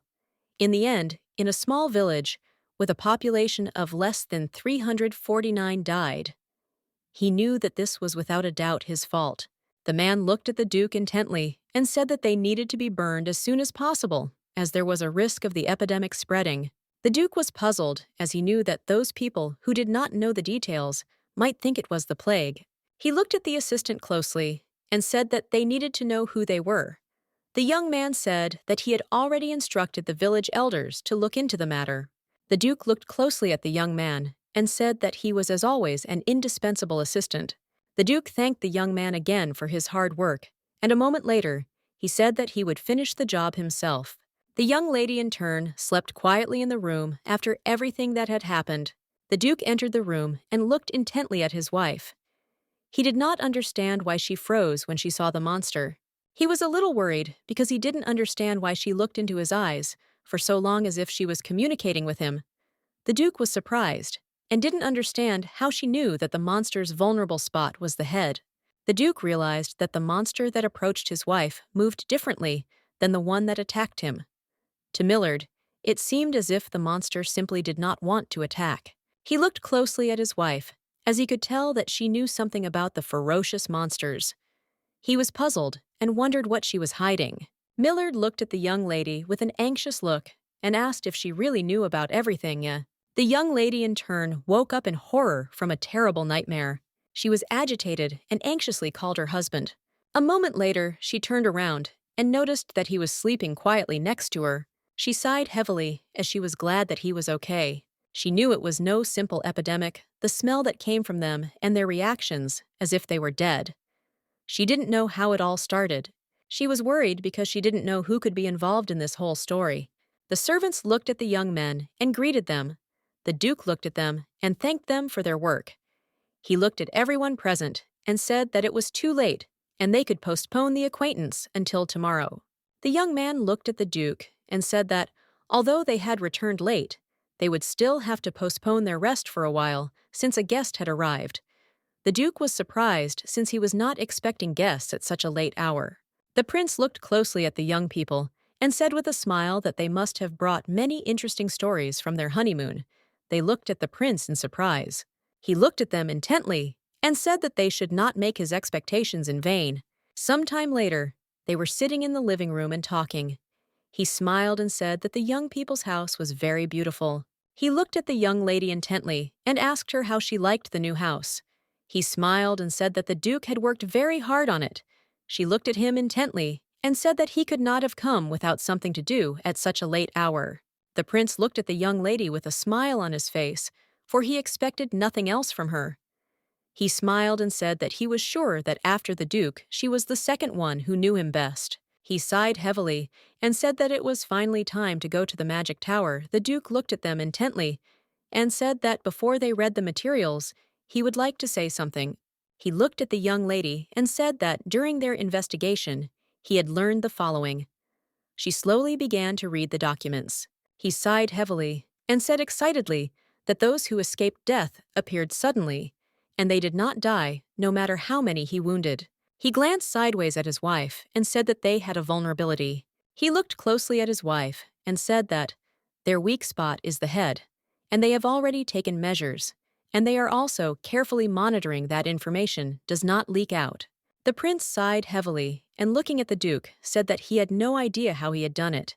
He said that he had actually thought that he would come and hear about something interesting, namely what had happened during their honeymoon. But it turned out that many terrible things had happened. He looked at his friends closely and said that they needed to deal with this quickly. He was a little worried as he knew that this disease was spreading quickly, and if it continued like this, the entire empire would soon be infected. Selina looked at the prince intently and asked if this was all the materials they had on the case. He sighed heavily and said that it was true. She thought for a moment as if the magic tower was connected to monsters, they would hide this information. She said that these materials were completely useless. She looked at the prince intently and said that the internal diagram was also meaningless because it deformed their appearance and changed their shape, sighed heavily, and said that it was not enough. A moment later, a servant came to them and said that she had just received a letter from her father. He looked hard at the Duchess and said that he had been told that it was very urgent. The prince looked at the young lady and said that her father knew how to surprise. He was surprised and did not understand how he could have chosen the right moment and sent the letter on the very day they returned from their honeymoon. The young men were taken aback and looked at the young lady in surprise as she accidentally broke the cup.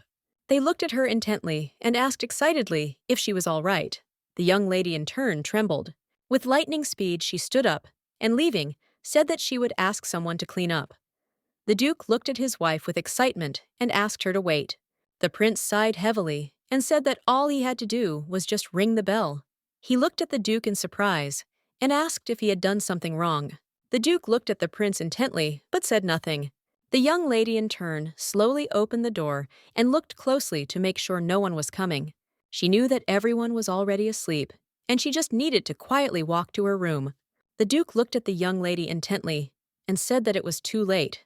She started, as she had not expected to hear his voice. He looked at her intently and said that she had suddenly returned to her family and had only returned the following night. She looked at him excitedly, as she was a little scared. A moment later, the young lady asked her husband for forgiveness. He looked at her intently as he saw that she was very worried.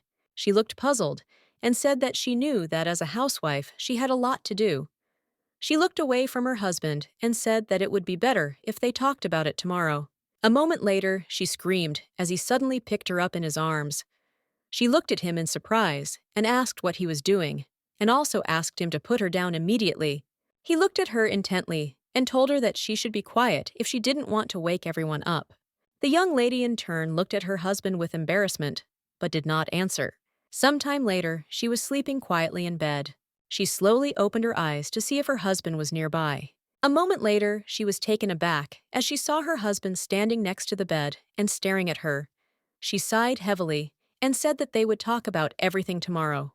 He sighed heavily and said that he knew what he said, that he wouldn't ask, but he didn't say that he would pretend that he didn't know anything. He looked closely at his wife and said that it seemed like she wasn't going to tell him anything. He said that, in that case, he would find out everything himself. He looked at his wife with irritation and said that she could hide it as best she could. As he left, he said that he didn't care at all what it would be, but he wouldn't sit idly by if he found out. The young lady in turn sat quietly and stared at her husband. She wondered if he had found out anything. She was puzzled because she knew that this simply could not be. She was excited and thought that perhaps she should tell him where she was going and when she would return, but she didn't know what to say. She understood perfectly well that because of the blood pact she had to go where she didn't want to go at all. She was furious with herself because she knew there was no way she could tell him that. The maid looked at the gentleman with excitement and said that it was not even surprising that the servants simply could not keep up with them. The young man was in shock. He did not understand how much time had passed since their wedding, and they were already leaving the house. Millard looked at his assistant and with a soft smile said that he was staying here so he could rest easy. The Duke also thanked his assistant in advance for his work. The young man was shocked. He did not understand how he could cope with such a huge mansion. The maid looked at the young lady with concern, and with tears in her eyes said that her health was not very good. She wondered if they really had to go so far. She shouted that it was a magic tower, and it was very far away. The Duchess smiled and said that she would be all right. The Duke looked closely at his subordinates and said that if anything urgent came up, they should inform the prince about it. He looked closely at the young people and said that the prince would definitely help them. The Duke looked at the coachman and said that they needed to stop at the palace first. The young people looked at the prince intently. They were surprised and did not understand what he was doing there. He looked at them with a smile and said that, finally, he waited for them, and they came. The prince looked at the young man and said that he was in a great hurry, and also told his friends that this was the man who would take them to the magic tower. The young wizard greeted them timidly. The Duke looked at the young man with surprise and calmness and said that there was still an eternity before the appointed time. The young wizard timidly said that the master of the magic tower had moved the time. He said in a frightened voice that time flowed differently in the magic tower, and in order not to be late for the event, they needed to hurry. The Duke froze in surprise for a moment when he heard about the owner of the magic tower they had not yet met, but he was already disappointed. He was already very worried about their week-long stay in the magic tower. He looked closely at his wife and asked if she was ready. The prince looked at the wizard with a smile and said that before they left, they needed to talk. He asked the wizard if he could move away a little. The wizard timidly said that he could not object to them, and they could talk as much as they wanted. He, trembling with fear, said that time was running out for them. The prince smiled and said that it was a simple greeting and he did not need to worry. The prince looked at the young men intently and said that they should greet each other. A moment later, he he said that he had placed some tools in the suitcase, and he asked to get them from a magician who works in the shadows, and they should not be traced. The young lady looked at the prince with excitement and asked if he was talking to people who were too dangerous. The duke looked at the prince closely and said that he did not have to do that at all. The prince sighed heavily and said that he trusted them. But if his doubts were true, then the magic tower was a place beyond imagination. He looked at the duke intently and said with an innocent smile that foresight was the key to success. The prince looked at the young lady intently and said with a smile that they needed a little time, as men needed to have their own secrets. She looked at them in surprise and asked if they were playing friends again. She said that it was hard for her to watch, so she would go. The prince's face changed, and looking at the duke, he called him. The prince looked closely at his friend and told him to look after his wife, and most importantly, more carefully. The duke looked at the prince in surprise and asked why he should look after his wife. The prince told his friend that he had not told him what had happened on their honeymoon. The prince looked at him and said that he did not think that the duke had hidden it on purpose, but rather that he had simply not told him. He looked at the duke intently and said with fury in his voice that they must tell him everything that happened in the magic tower. He said that they must not hide anything from him. A moment later, the wizard, trembling, cast his magic. He looked at them intently and told them to hurry and enter the portal. A moment later, the young people slowly entered the portal. Some time later, they were already in the magic tower. The young lady was surprised because the wolf saw the magic tower. The duke looked at his wife and called her. He said that Madame Frome was standing nearby, and the prince advised him to pay close attention to her, and the man standing opposite her was Admiral Dictrick. The duke looked closely at everyone present and said that everyone was already here. A moment later, they were greeted. The young lady jumped when she heard someone's voice. The young lady looked at the young men and greeted them with a smile as they entered the magic tower. She smiled and said that her name was Lilac. She looked closely at the young people and said with a smile that she would take care of them while they were in the magic tower. The young lady was taken aback for a moment, as she had not heard the sound of footsteps and could not even imagine that someone would approach them so silently.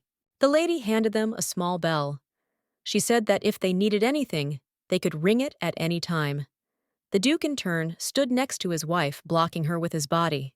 He was in no hurry, but he took the bell and thanked the young lady, and also said that he was interested in knowing the schedule. She smiled and said that she would be happy to answer all their questions. She said that, in the near future, they would have the opportunity to attend a banquet organized by the Lord of the Tower. Lilac looked at them all with a smile and said that first they would have to wait a little in the hall, and when the banquet began, they could go to the banquet hall. She smiled and said that after the banquet, they would also be escorted to their quarters. She said that if they wanted to go back, they could just ring the bell and she would personally escort them. Then, the next day, there was a planned tour of the magic tower. Selena looked at her closely and asked if this meant that after the banquet was over, they would have free time until tomorrow. She smiled and said that everything was correct, and the lady said that she was very smart. She looked at the sorceress in surprise and asked if this was really the answer about the schedule. The sorceress said that the information that a person can remember is limited. Unimportant information is not remembered. And what was said earlier, they can easily remember for today. She looked at the Duchess intently and said that she would tell them about their further schedule a little later in the afternoon. Selena looked at the young sorceress in surprise, as she had just been told that she was very smart. The Duke looked at her and said that he would like to hear everything at once.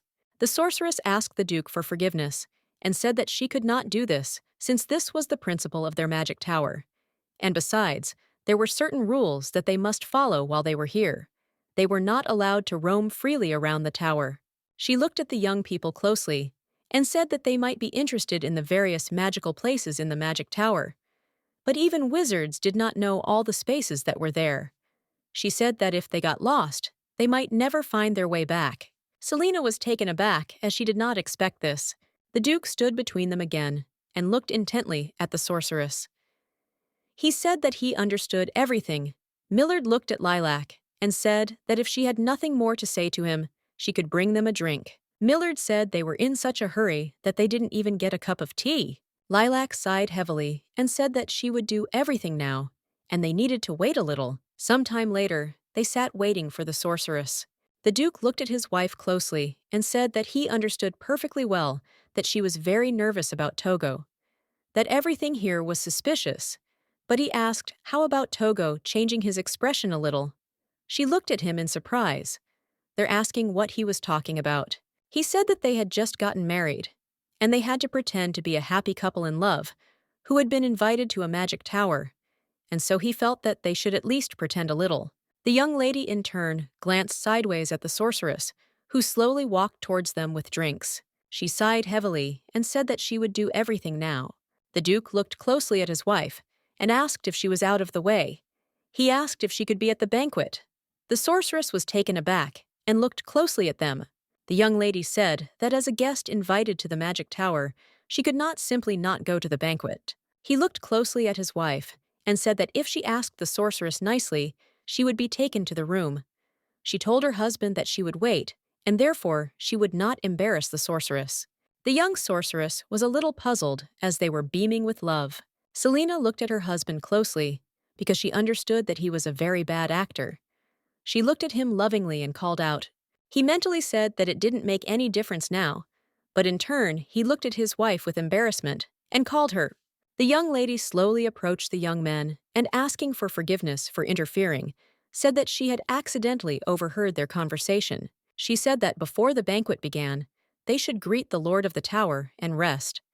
She asked if they did not mind. She smiled and said that she would explain everything to them now. Selena looked at her husband with a radiant smile, since she wanted to leave the banquet for a while, and she succeeded. Some time later, the newlyweds closely followed the sorceress. Selena had been counting the steps since they left the living room, as she knew perfectly well that it would be easier to find the office of the head of the magic tower. But she knew that they would hardly reveal the location of his office so easily. A moment later, the young sorceress said that they had already arrived at the place, and she would wait for them outside. She slowly opened the door, and they were blinded by the radiance. The young man looked at them intently and greeted them with a smile. She looked at him in surprise and wondered if this man was the head of the magic tower. She was surprised because he looked like he was the same age as them. The young man slowly reached out to the young duchess and introduced himself. He said that he was the assistant to the head of the magic tower. She looked at him in surprise as she understood that he was not the head. The Duke in turn shook the young man's hand. He looked at him menacingly. Falehik looked at the young men with a smile and said that they sincerely welcomed the two of them. The Duke looked at the young man and said that his wife was very tired, so they would like to meet the owner of the tower as soon as possible and rest. If possible. The wizard smiled and said that they should not worry about it as he was now taking them there. A moment later, he used his magic and a bright light illuminated them. A few minutes later, they found themselves in another room. The young people looked around in surprise. He smiled and said that now in front of them was the owner of the magic tower himself. The man smiled and said that he was very pleased to meet them, and he also introduced himself. He slowly used his magic and said that they should come closer. The young people were taken aback in a way they did not expect. The Duke looked at the man with concern and said that they wished they hadn't used magic on them. The man looked at them with a smile and asked if they were asking the magician not to use magic. He said that it was the same as asking an investigator not to hand over his weapon. The Duke said that in a peaceful environment, an investigator has no right to use a weapon. The man smiled and said that after his words, he had nothing to say. He looked at them intently and said that magic was like breathing to him. He looked at the young lady and said that if they felt uncomfortable, then he would not use magic. The young lady looked at him intently and said that she felt uncomfortable.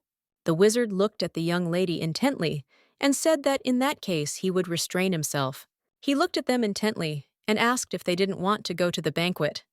He smiled and said that the banquet would be very fun, and he also asked if it would be okay for him to show up there for just a moment. She looked at the wizard and said that his assistant said that after meeting with the head of the magic tower, they would be able to rest. He looked at them and said that, of course, if a guest wants to rest, he should be given such an opportunity. He sighed heavily and said that they had put their whole soul into this banquet, so it would be a shame if they missed it. He looked at the young lady intently and said that it would be a very good experience. She looked at the man in surprise and wondered if something would happen in the banquet hall. He looked at her closely and said with a smile that if she still wanted to rest, then they could do so. He said that if they were still interested in something in the banquet hall, then they could call Lilac for help. He looked at the young lady with a gentle smile and said that he very much hoped that they would only have good memories of the tower. She looked at him in surprise and wondered if that was all. She thought they might be able to learn about the state of affairs in the kingdom or get clues about those who had escaped death. She sighed heavily and wondered why they had been called to the tower if they just wanted to see their faces and know their names. She was excited and didn't understand why they needed to call them to this room. The man looked at his assistant and told him to take the young people home. He smiled and said that he would do everything. The young sorceress looked closely at the young people and said that they quickly left. She looked closely at the young men because she knew that the owner of the tower had specifically asked to bring them, but she thought that the conversation would be longer. She said that she would take them to their room. Selena looked closely at this room as the young sorceress praised her very much. She noticed that the room was actually quite nice. The Duke looked at his wife and called her. He looked at her intently and said in all seriousness that they needed to talk. The young man thought for a moment as he realized that the young lady was much more valuable than he had imagined. He saw that her radiant beauty was so alluring to him, and he really wanted to smash her to pieces. But he knew he simply wouldn't do it because she had an interesting power. The young man looked at the man and said that it seemed he still couldn't get rid of his attachment to the chair. The man, trembling, said that this couldn't be. Philaucus looked at the man with a grin and asked if he hadn't told him that he should be more careful in his thoughts around him. He said that either he completely obeyed or carefully. The man trembled with fear, said that he would not dare to have disrespectful thoughts. He looked at the man intently and said that they could come to an agreement. He said with a grin that he had a new task for him. He said that he needed to see the young lady alone. He asked the man if he could prepare a meeting place for them. He said that he did not have much time, and he wanted to get closer to her within a week. The man trembled with fear, agreed with the wizard, and said that he would begin immediately, and he called the young man the head of the magic tower. The Duke looked closely at his wife and said that they needed to talk urgently. He looked at her intently and said that she must promise him that she would not wander alone in the magic tower. She looked at him in surprise and asked what he was talking about. She asked her husband, irritated why he didn't tie her up then. He asked if she really liked it. He said that if she didn't mind, he would tie her up just in case before leaving. She was taken aback and irritably shouted that she wasn't really asking him to tie her up. He sighed heavily and said that he wasn't joking with her. He asked why she couldn't just say that she wouldn't go alone. She sighed heavily and told her husband that she had already told him earlier that she had business here. He looked at her in surprise and asked if she had someone who would help her with the theft. She sighed heavily and told her husband that he also had his own job, and they could not be together all the time. Millard looked at her intently and said that when she had the opportunity, she should call him. Selena was excited, looked at him and said that she was not a sorceress at all and could not call him if he was far away. The Duke sighed heavily and, looking away from his wife, said that then she could just wait for him. She was furious because she understood that he was simply stubborn. The Duke looked at his wife intently and said that he was very worried about her. She looked at him in surprise and confusion and asked what he meant. He sighed heavily and, looking at his wife, said that this was an unusual place. He said that she was a duchess and he was obliged to protect her as her husband. He said that she herself promised him to fulfill her duties as a duchess. He said that it didn't mean that she shouldn't go alone. It meant that she shouldn't make him worry. He looked at her intently and said that he really hoped that she would keep her word. She was at a loss because she didn't know what to do in this situation. The lady, in turn, did not want to involve her husband in this matter at all. She sighed heavily, for she knew that she herself had promised to do her duty. She sighed heavily and said that she would try to tell him about her plans. If possible, and if necessary, she would offer to go with him. She looked at her husband intently and said that if he was not there at a really important moment, then there was nothing she could do about it. He looked at her with a soft smile and said that there was nothing she could do about it, and all he could do was be there for her all the time. Millard looked closely at his wife and reaching out to her, said that it seemed to him that a little earlier she had been hotter than usual. She looked at her husband in surprise and asked embarrassedly what he was doing. He touched her forehead tenderly and said that she seemed to have a fever. He said that they should ask for medicine. She was a little worried, because after arriving at the magic tower, she really wasn't feeling very well. She was surprised and didn't understand how he found out about this in such a short time. The Duke looked at the young sorceress in surprise and asked if they really didn't have any medicine. She sighed heavily and said that magicians don't trust medicines made by pharmacists because they can create more effective medicines themselves. She looked at the Duke intently and said that if he described the symptoms, she would call the healer of the magic tower. He thought for a moment, for the more he learned about wizards, the less he liked them. Selena looked at her husband closely and said that she was fine and did not need any medicine at all. He looked at her worriedly, as it seemed to him that her voice was hoarse. He understood that it was obvious that she needed a healer. He looked closely at the sorceress and asked if it was possible to meet with the healer of the magic tower right away. She smiled and said that she would clarify this point, since they were more important than guests, and most likely it was possible. He looked at the sorceress intently and said that she should do it quickly. The young lady looked at them intently but did not answer. A moment later, she looked at her husband and said she was fine. He looked at her worriedly and said her face was red. He reached out to his wife and said that he would at least bring her some wet towels. She casually pushed him away and said that there was no need to do that at all. But a moment later, she suddenly felt dizzy. A moment later, her legs gave way and she fell. With lightning speed, the Duke caught his wife. He cried out and called her, but it was all in vain. The young man looked at them intently and said with a smile that he had come just in time. The duchy looked at the young lady with anger and asked why he could not enter. The sorceress smiled and timidly said that she was very sorry, but the duchess's condition was extremely serious and she needed complete rest. He asked angrily if the sorceress was sure that his wife was inside. She smiled and said that, of course, she was sure, and that was why the sorcerer had come as a healer. He did not even stop to eat or take a break from his treatment. She hoped that the Duke would return to his room and wait there. She sighed heavily, as she had previously been very happy that she had been entrusted with taking care of such a beautiful and sweet couple. But now she was extremely puzzled, as she did not think that it would be so difficult. The Duke said with fury that he needed to personally make sure, with his own eyes, that everything was fine with his wife. She screamed that this could not be done, and told him that the door could not be opened from the outside, only from the inside. He looked at her with fury and said that she was this, they would still see. A moment later, he used his magic. The young sorceress was shocked by what she saw, because she understood that he was using the power of the goddess. She heard that the power of the goddess and magic are incompatible. She screamed for him to remove it immediately. The Duke shouted furiously that he would not leave until he saw his wife. The young man looked intently at the young lady who was sleeping quietly. He knew that every time his expectations were exceeded, he did not think at all that they would meet so soon. He looked at the young lady with a sly smile, as he knew that his wizard had not even had time to do anything yet. He heard that she was born one of the strongest among all the wielders of the goddess's power.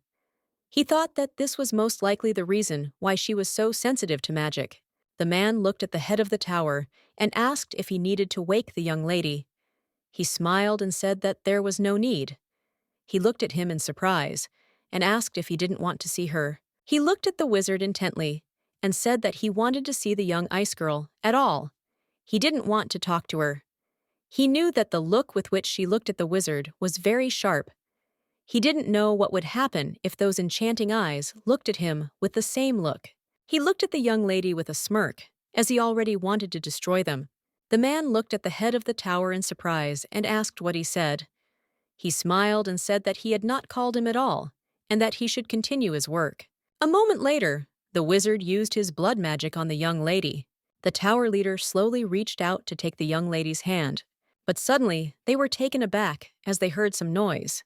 The man excitedly shouted to his master that it was very dangerous and he would immediately find out who attacked them.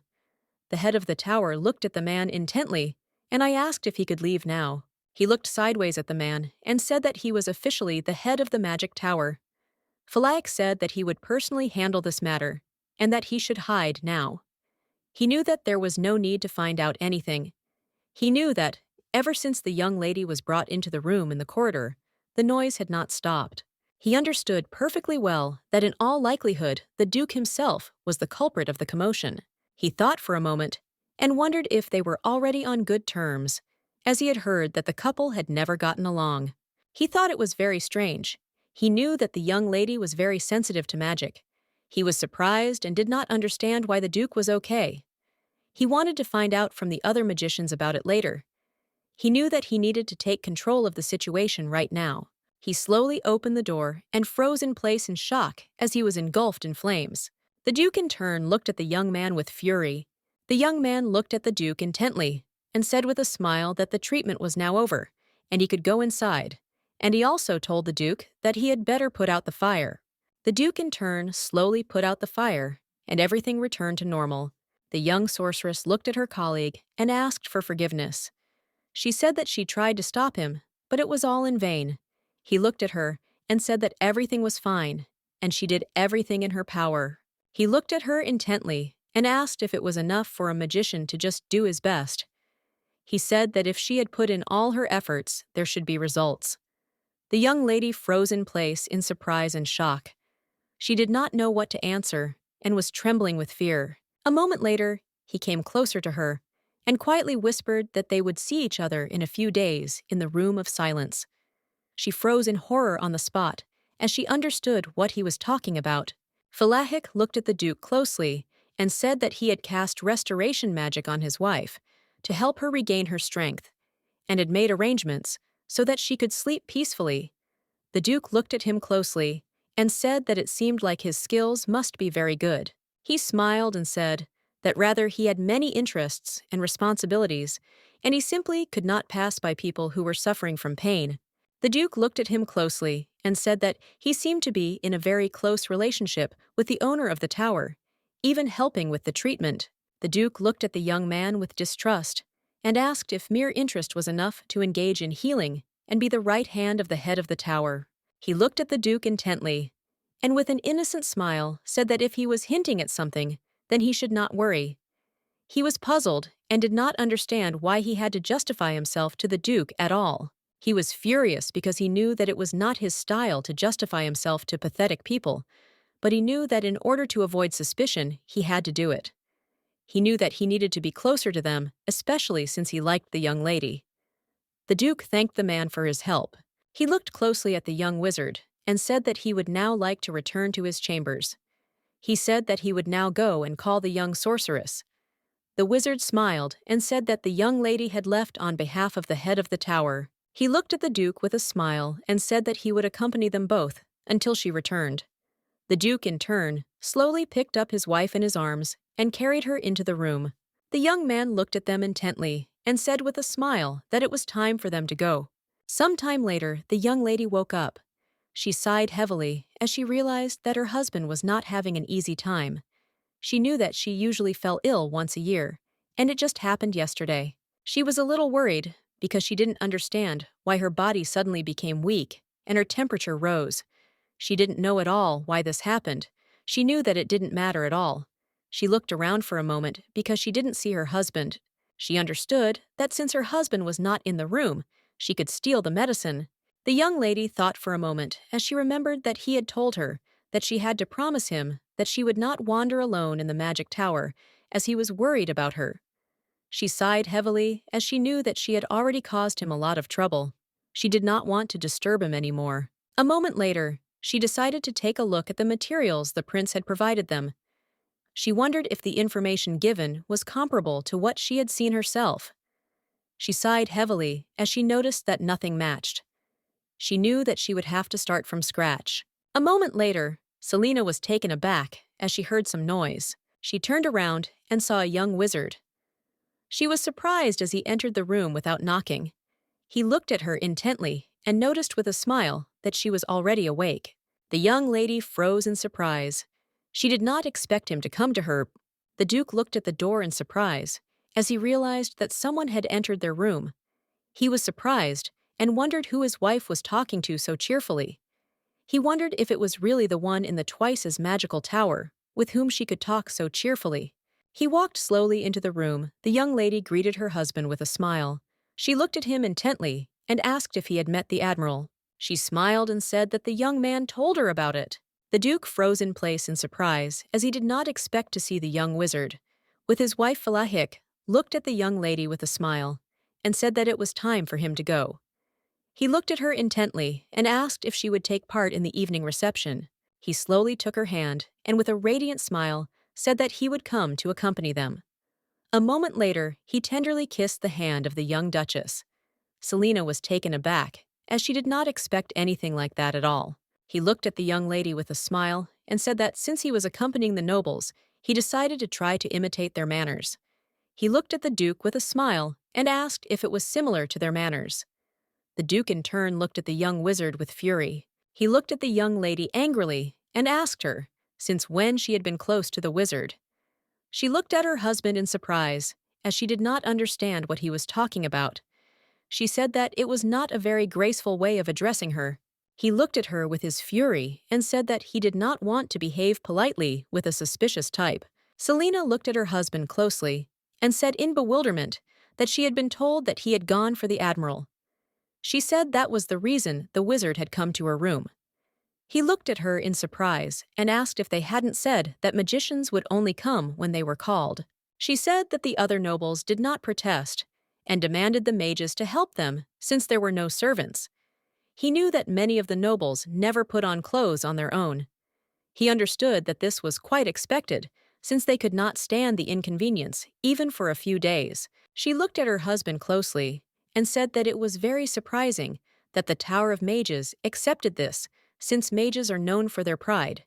And in the end, they decided that they would help those who needed it. She looked at her husband closely and said that she had told them that she could do without it, and that if she needed help, she would call Selina, asked her husband if he minded. She was very surprised and did not understand why he was looking at her like that. She sighed heavily and told her husband that if he wanted to say something, he could say it. He looked at her intently and said that they had married without love, but they were still spouses, and to others they should look like a loving couple. She sighed heavily and asked her husband how many times he had to repeat the same thing. He looked at her intently and said that it would turn out that she was starting to forget about it. She looked at him intently and said that his words sounded as if she had done something terrible. He said that this situation was very delicate because it could be misunderstood. He looked closely at his wife and said that the laughter could be heard even in the corridor. The Duke's wife and Poppy in the room without her husband and laughter. He looked at her intently and asked if this wasn't great ground for gossip. She sighed heavily and said that, let's say he was right. A moment later, the young lady asked her husband for forgiveness. She looked at him closely and asked if he was happy. Now Selina said she would try not to be alone with him anymore. A moment later, she said he had promised to show her the tower. Millard looked at his wife with excitement and surprise and asked if she had already arranged a meeting with the magician. She sighed heavily and told her husband that as a duchess, she would not do anything that could put him in an awkward position. She showed her husband the scroll of silence. He looked at her in surprise and asked where she got the scroll from. She looked at him with a satisfied smile and asked if he really thought she had come to the tower unprepared. A moment later, the young lady activated the scroll of silence and, moving closer to her husband, said that Mac had told her something interesting. The Duke looked at his wife closely and said that she had used the scroll of silence.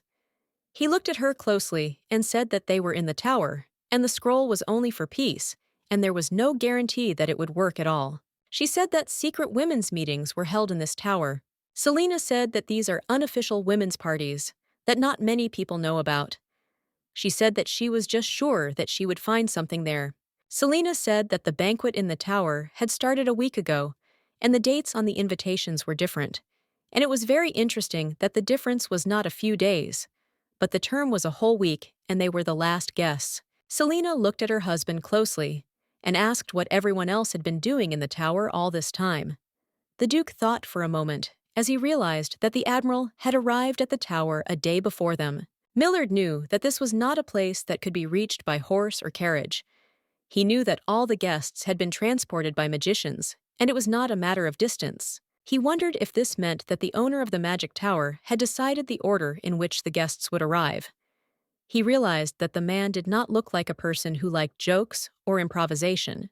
She looked at her husband closely and said that something had been happening before they arrived and was continuing to happen, and they needed to find out what it was. He looked at his wife excitedly and called her. She looked at him intently and said that she was not asking permission, but was doing it for their promise. She knew that she would try to tell him about her plans if possible. She sighed heavily and said that it would be a women's-only meeting, and there was nothing they could do.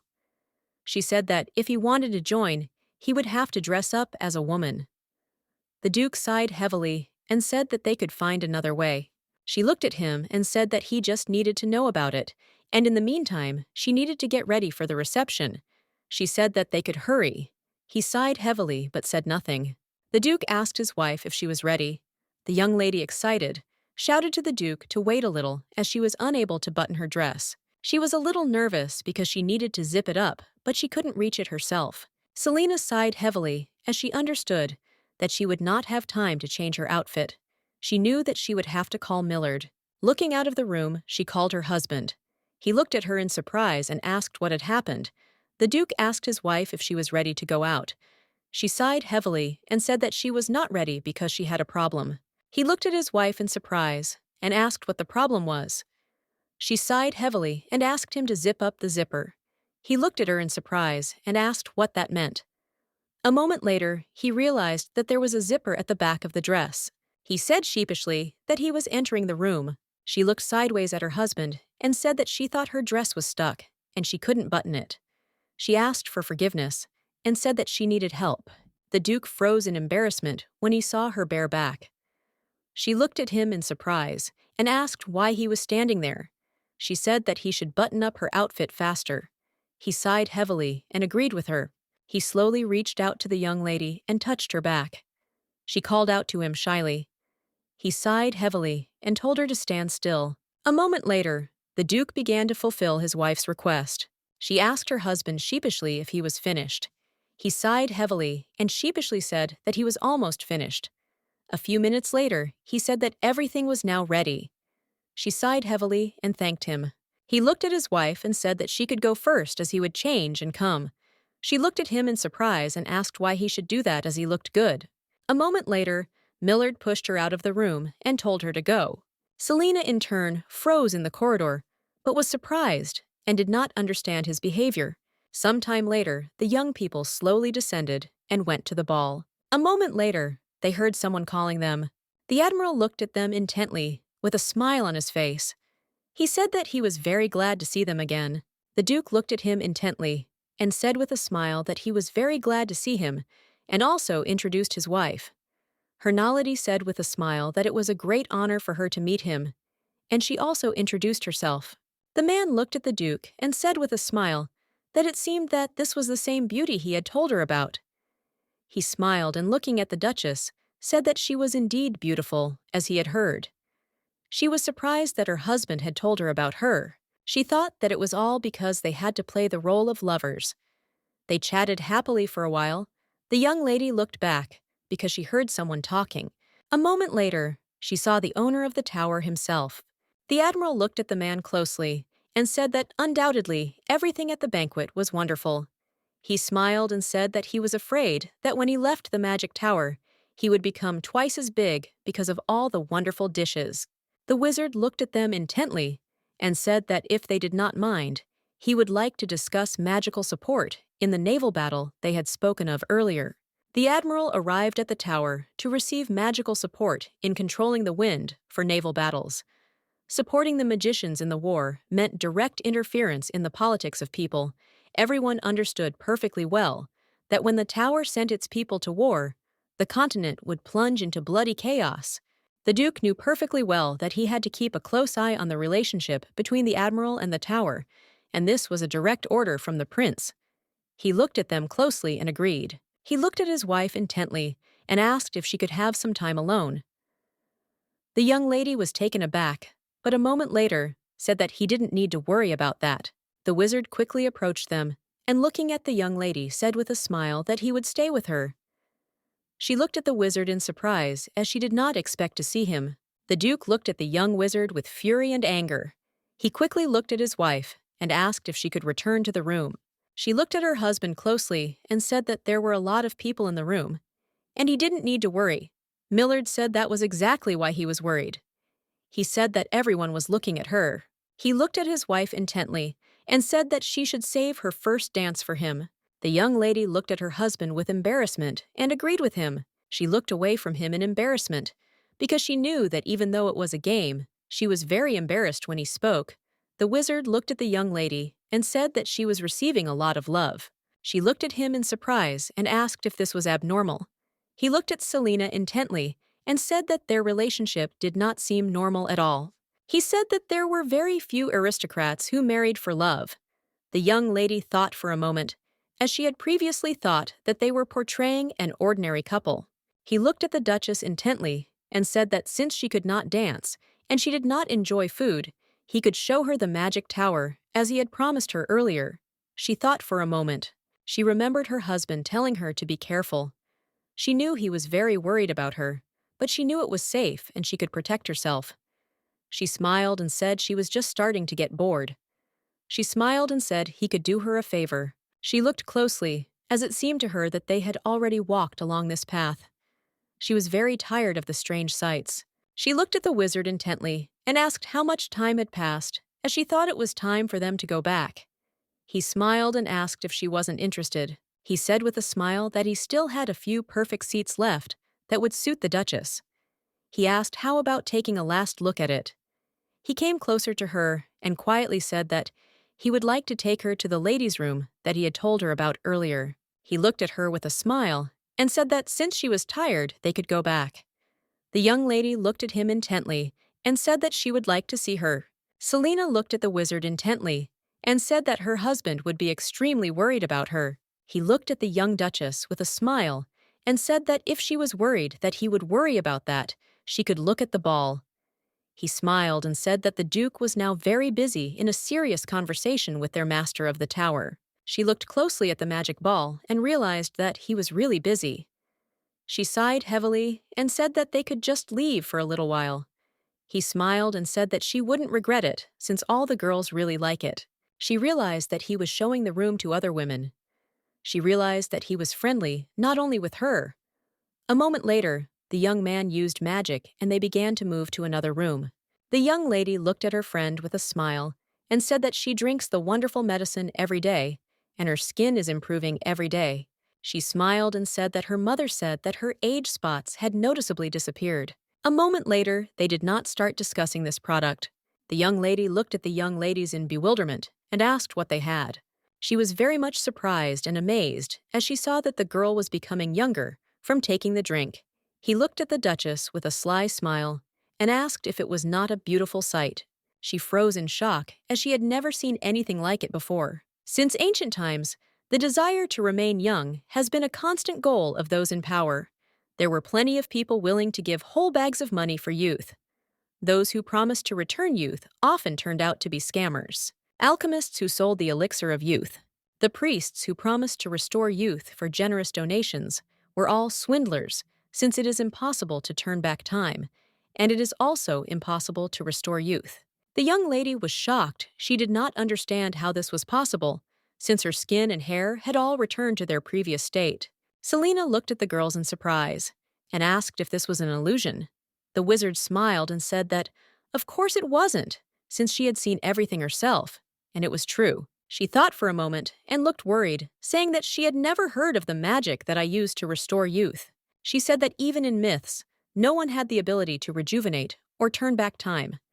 She said that magic is a part of nature, and one cannot go against the great laws of nature.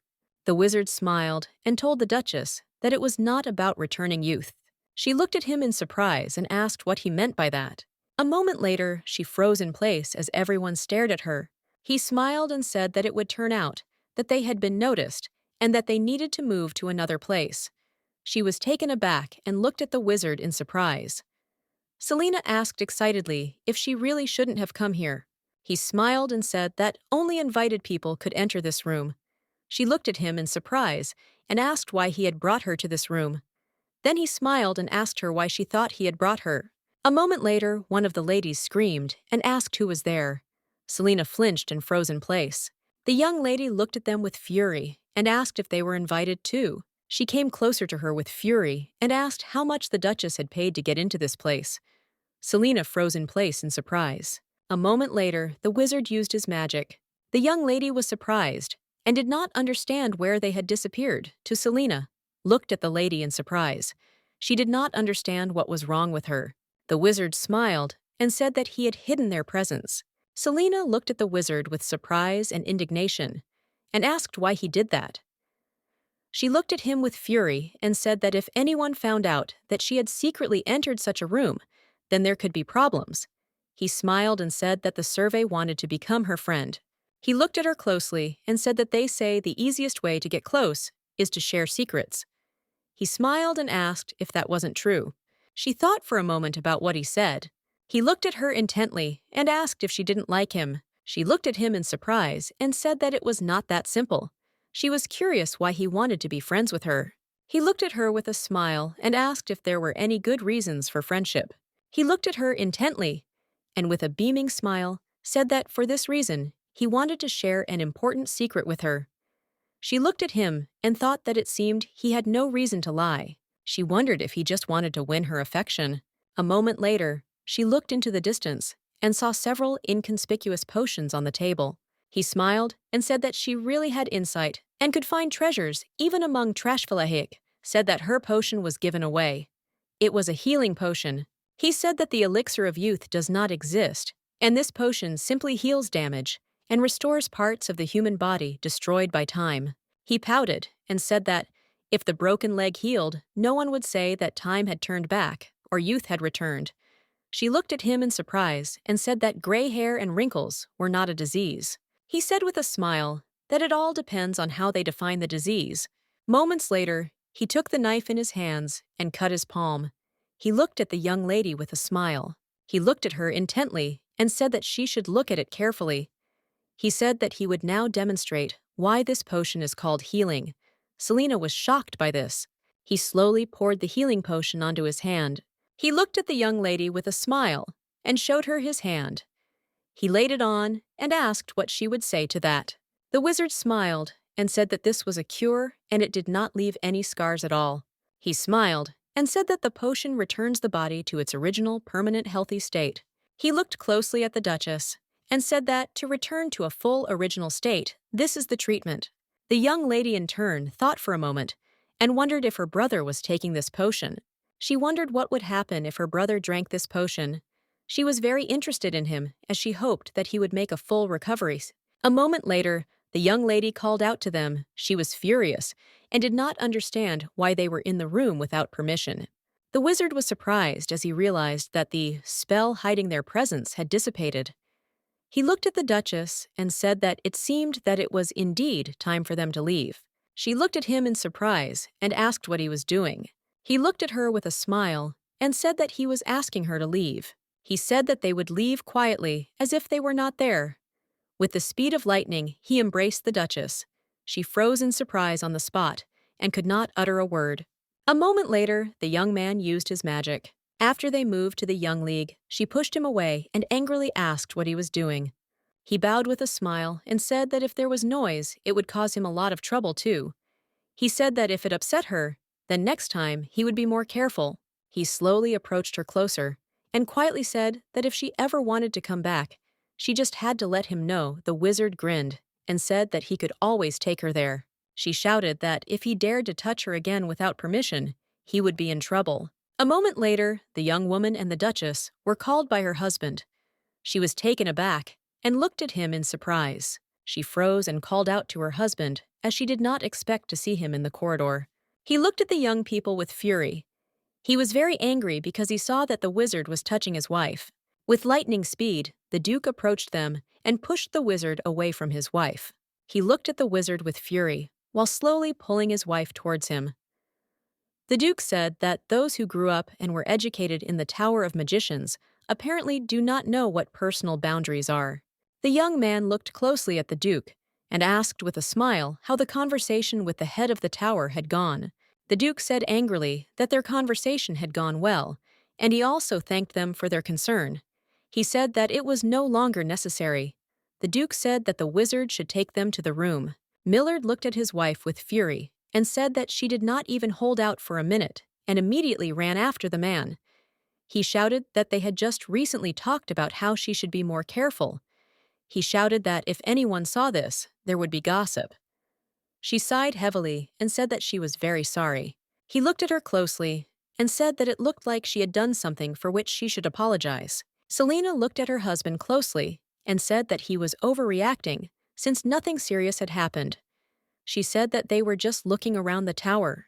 Selena sighed and said that she could not tell her husband about this as he was busy talking with the owner of the tower. She sighed heavily and said that they had done nothing to humiliate the Duke's dignity. He looked at his wife with fury and asked if she really thought he was worried about some kind of dignity. Right now, Selena said that she knew that was exactly what he was worried about. He looked at her closely and asked if she really thought she knew what he was worried about right now. He sighed heavily and asked how she could know what he was worried about if he didn't know it himself. He sighed heavily and leaving told her to forget about it. She was surprised and looked after him intently. Some time later, they sat quietly in the room. The young lady looked intently at her husband, who was sitting quietly on the sofa. She sighed heavily as she knew this couldn't go on. Selena knew perfectly well that she had to tell her husband about the healing magic she had seen. She wanted to ask her husband what he had talked about with the tower's master. The young lady slowly approached her husband. She looked at him intently and asked why he opened a book that he wasn't even reading. She looked at him intently and said that she was not being picky. He sighed heavily and, without looking at her, said that he was reading. She said that he was lying because he was not even turning the pages. He looked intently at his wife, but did not answer. The Duke looked closely at his wife and asked if she had been following him all this time. She sighed heavily and said that she needed to talk to him. The young lady looked at her husband intently and said that she would like to apologize first. He sighed heavily and said that she kept saying that she was very sorry. He asked if she was truly sorry. The Duke looked closely at the young lady and asked if she could taste the wine. Selena knew she had done nothing to blame her for, but she knew that in order to complete the mission, someone had to compromise. She knew that her husband was usually the one to make concessions. She understood that it was her turn now. She sighed heavily and asked for forgiveness. She said that she was really very sorry. A moment later, the Duke closed the book and told her to sit down next to him, and they would talk. He looked at her intently. She was surprised as he pulled her hand, and she sat down next to him with a thud. He moved closer to her. Selena looked at her husband with embarrassment and called him. He looked closely at his wife and asked which side, right or left. Selena looked at him in bewilderment and asked what he was talking about. He looked at her intently and said that he was now talking about the place he touched. She froze for a moment, as she did not expect such a thing. She looked at him in surprise and asked if they hadn't finished this conversation already. She sighed heavily and said that it wasn't that important. He looked into her enchanting eyes and said he wanted to know. She was taken aback and said that it seemed to be on the left. A moment later, he found the wizard's hair on her. He said jealously that he thought the wizard had only touched her with his hand, but it seemed that he had laid his head on her. He approached his spouse and said that the hair could only have stuck that way. He looked his wife in the eye with fury and asked what she was doing with the wizard. The young lady looked away in embarrassment and shouted that she hadn't done anything to him and that the hair had simply stuck to her during the teleportation. A moment later, he began to unbutton her dress. She was taken aback and asked in confusion what he was doing now. He looked at her intently and said that he needed to check everything. Sometime later, they moved to the bed. The Duke of Sonia tenderly kissed his wife. She was a little excited because he said he wanted to check something. She was surprised and didn't understand how they got to this point. She looked at him intently, for his warmth was very pleasant to her, and she did not want to push him away. A moment later, their gazes met. The Duke kissed his wife tenderly, and Selena reciprocated. Millard looked at his wife intently and said that she was still thinking about something else. He kissed her passionately and said that she needed to learn to concentrate on what was in front of her. The Duke kissed her again with tenderness and passion. She called him. The young lady was a little excited and didn't know what he was thinking about now. She wanted to know how he felt doing something like that.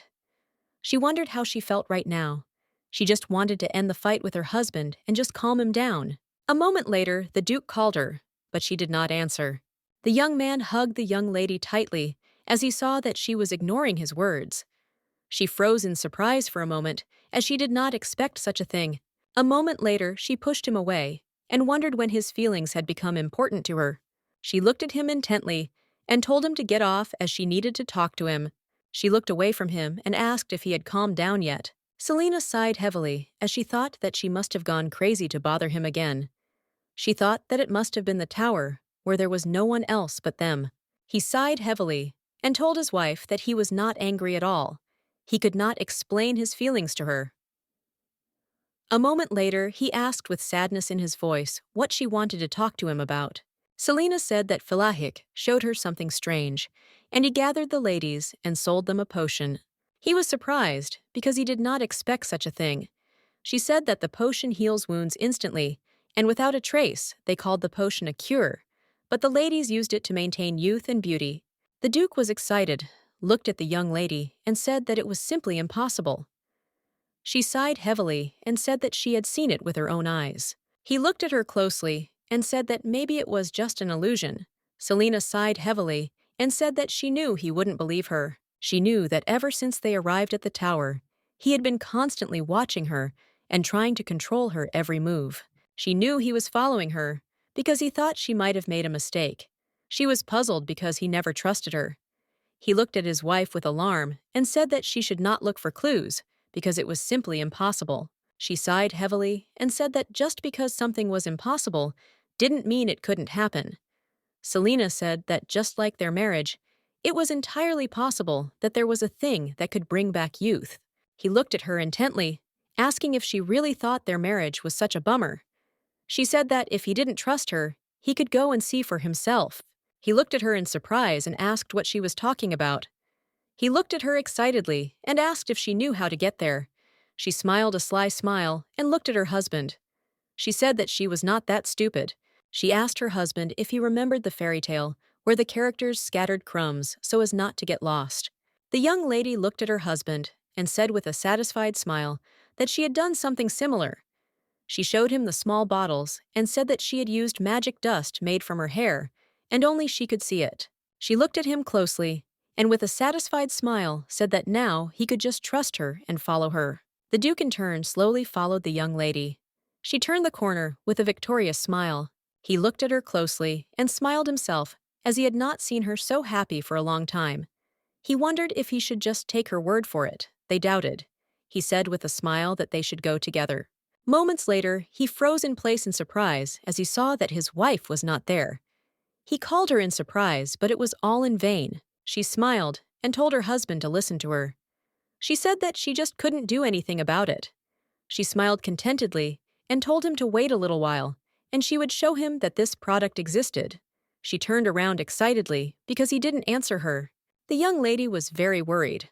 She looked around but did not notice her husband.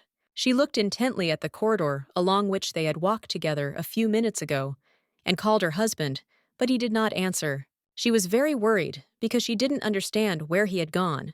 She screamed, but there was no response. She understood that this simply couldn't be, that he had simply gone somewhere. She wondered if he had really gotten lost.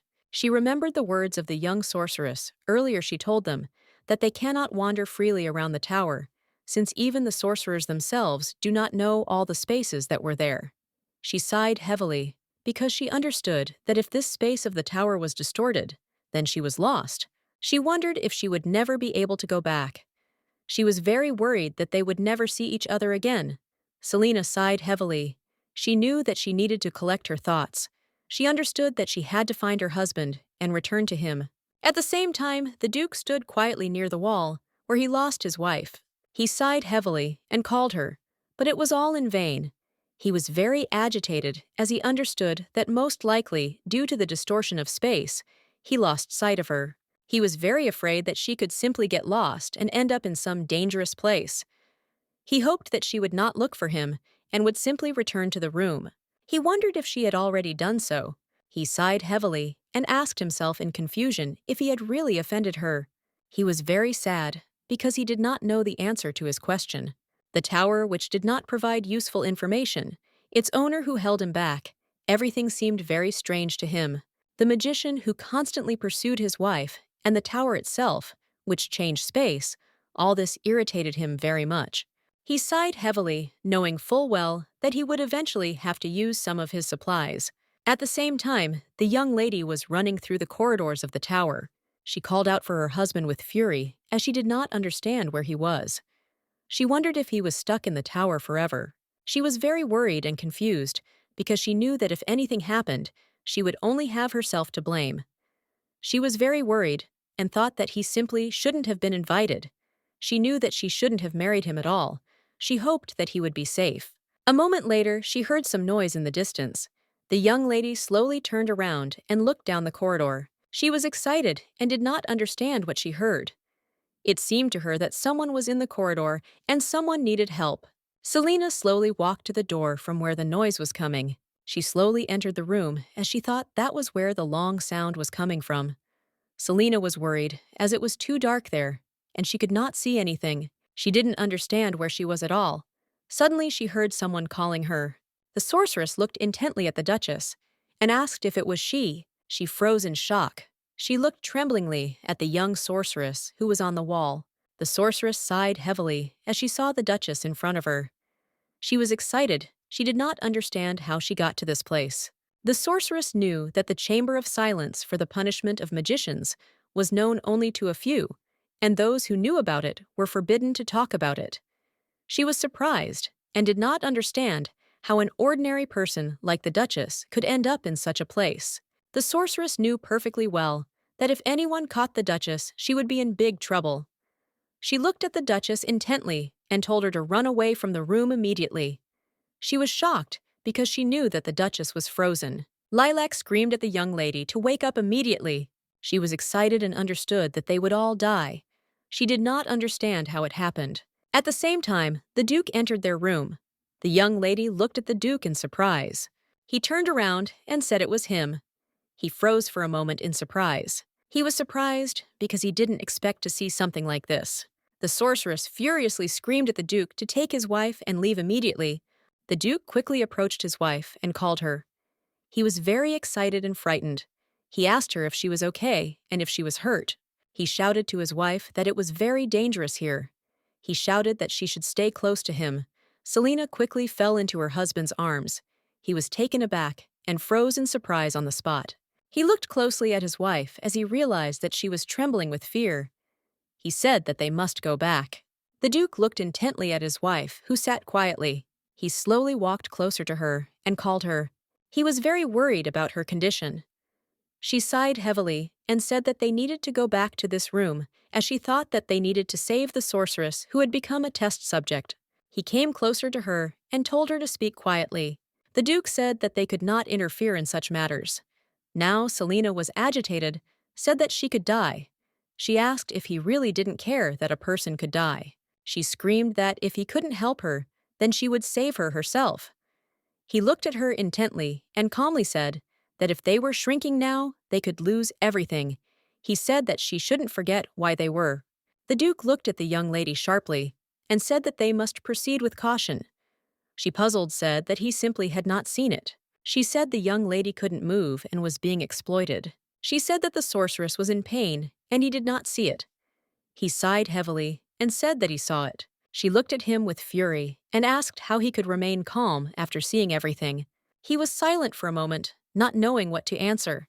He knew that the experiments on living people that he read about in books were much worse and more terrible than he could have imagined. Millard knew that if this were happening on his lands or in his kingdom, he would immediately intervene. He looked at her intently and said that she should not forget that they were in a magic tower.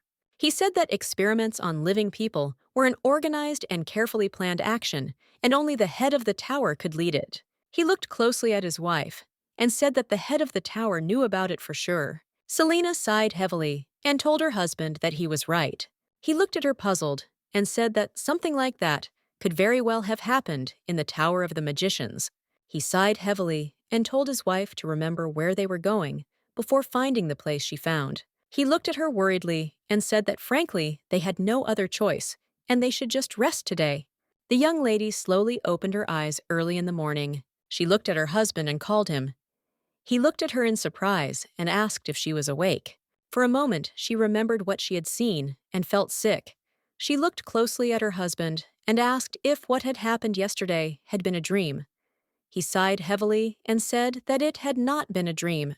Selena sighed heavily, and without looking at her husband, said that they had agreed to deal with this today, so they should go. He looked at her with surprise and alarm, and said that he needed to leave for a while. She looked at him with surprise, not understanding what he was talking about. She asked where he was going. She asked if he really wanted to meet the Admiral. Selena sighed heavily and said that if he was going to act alone, then she would do the same. He looked at her closely and said that he had already asked for breakfast to be brought to the room. The young lady looked at him in bewilderment. He said that the clothes she wore yesterday were dirty, so he burned them, and the magical artifacts that she had, he removed. The young lady looked at her husband with fury and asked where he was going. He sighed heavily and said that he had been called in for questioning. The Duke said that while she was sleeping, the magicians came to them, and they said that they had to conduct an investigation into the use of the magical artifact. She looked at him in surprise and said that she had just used the Scroll of Silence. She looked at her husband with surprise and alarm and asked if they had found out that they had wandered around the magic tower last night. She asked if they were now using this as an excuse to investigate. The Duke sighed heavily and said that it was not that. He said that he was being questioned because of the thing that the prince had given him. The Duke said that there is a magical artifact that can find a person. It cannot find just anyone, and it can only be tuned to one person. She looked at her husband in surprise and asked if he had really used it to find her last night. He sighed heavily and said that that was exactly it. The young lady thought for a moment about what her husband had said. She was alarmed, wondering why it was she who had to be that person. She realized that the one who gave her husband this artifact was the prince. She understood that they knew about everything from the very beginning. She knew that now was not the time to ask questions. She wanted to know everything when he returned. She was alarmed, looked at him, and asked if he was just going to be interrogated. The Duke smiled and came closer to her. He asked why she was so interested. He asked with a satisfied smile if she was really worried about him. She sighed heavily and looked away from him. She said that she was just worried because he used the artifact because of her. He gently stroked his wife's head. He looked at her intently and said that it was not because of her, but because of him. She looked at him in surprise and asked what he meant by that. A moment later, the wizards entered their room and told the Duke to follow them. He looked at them intently and asked if he could have a little more time, as he wanted to say goodbye to his wife. The young people said that this was impossible, and they simply could not give him more time. The young lady in turn looked at the young men with fury. She did not understand what kind of attitude they were having towards them. The Duke saw her fury. He slowly approached her closer with a smile, asked if she knew that if she did anything here, it would only get worse. He looked at his wife intently and told her that she shouldn't make a scene. She looked at him furiously and wondered if he thought she was some kind of problem child. He turned around and said with a smile that he was leaving. She looked after him intently, but said nothing. She looked at the wizard intently and said that her husband had been taken away by the mages, and as a message from the kingdom, she found it extremely unpleasant that they had arrested the Duke without any explanation. She said that she needed the details of what had happened. The Duke used a forbidden magical artifact. She realized that he hadn't been caught when he had been sneaking around the night before. She wondered if that could be considered lucky. She was worried because the men who came for her husband had treated him like a criminal in the morning. Selena knew that he was the head of the ducal family, who was called the Pillar of the Kingdom, and he was a guest of the magic tower, which possessed the power of the goddess. Falahik looked closely at the Duchess and said with a smile that she need not worry, as the Duke would not be treated roughly. She cried out that of course it must be so. She cried out that the Duke was not a criminal. She looked closely at the wizard and said that the artifact he used did not cause any problems. He looked at the young lady closely and said that he understood that she was admitting that the Duke had brought an artifact with him. She said that the magic tower was full of artifacts and she didn't understand why it was such a problem. Selena knew that since they arrived at the magic tower, the artifacts had been used more than once, but the problem only arose when the Duke used the artifact. The wizard said that the tower created magical artifacts, but they were simple and harmless things, like the Scroll of Silence. He looked closely at the young lady and said that they were very reasonable people and would not make a fuss over such trifles. She realized that they knew about the use of artifacts. He said that the artifact that the Duke used yesterday, not everyone can create. It requires a lot of mana, and most importantly, the magic tower does not make such artifacts. He looked closely at the young lady and said that they were harmful to the health of the craftsmen who created the artifacts. She was surprised did not understand why the prince gave the Duke such a dangerous artifact. She understood that before leaving, he behaved very confidently and calmly, as if he knew that this would happen. She understood that he used the artifact to save her, knowing what it would lead to. She knew that if she had stayed there, then now she would be under investigation. She asked the wizard where the Duke was, since she wanted to see him. He looked at her intently and said that if she wanted to see the Duke, she must tell him where she had been yesterday. The young lady looked at him intently and said that she simply did not understand what he was talking about. She sighed heavily and said that she had been in her room all day. He thought for a moment, because he knew that she had definitely left the room yesterday, but he didn't know where she had gone. He knew that it was simply impossible to hide from his gaze in the tower, but yesterday he had missed the young lady. He was surprised and did not understand how she had hidden from him.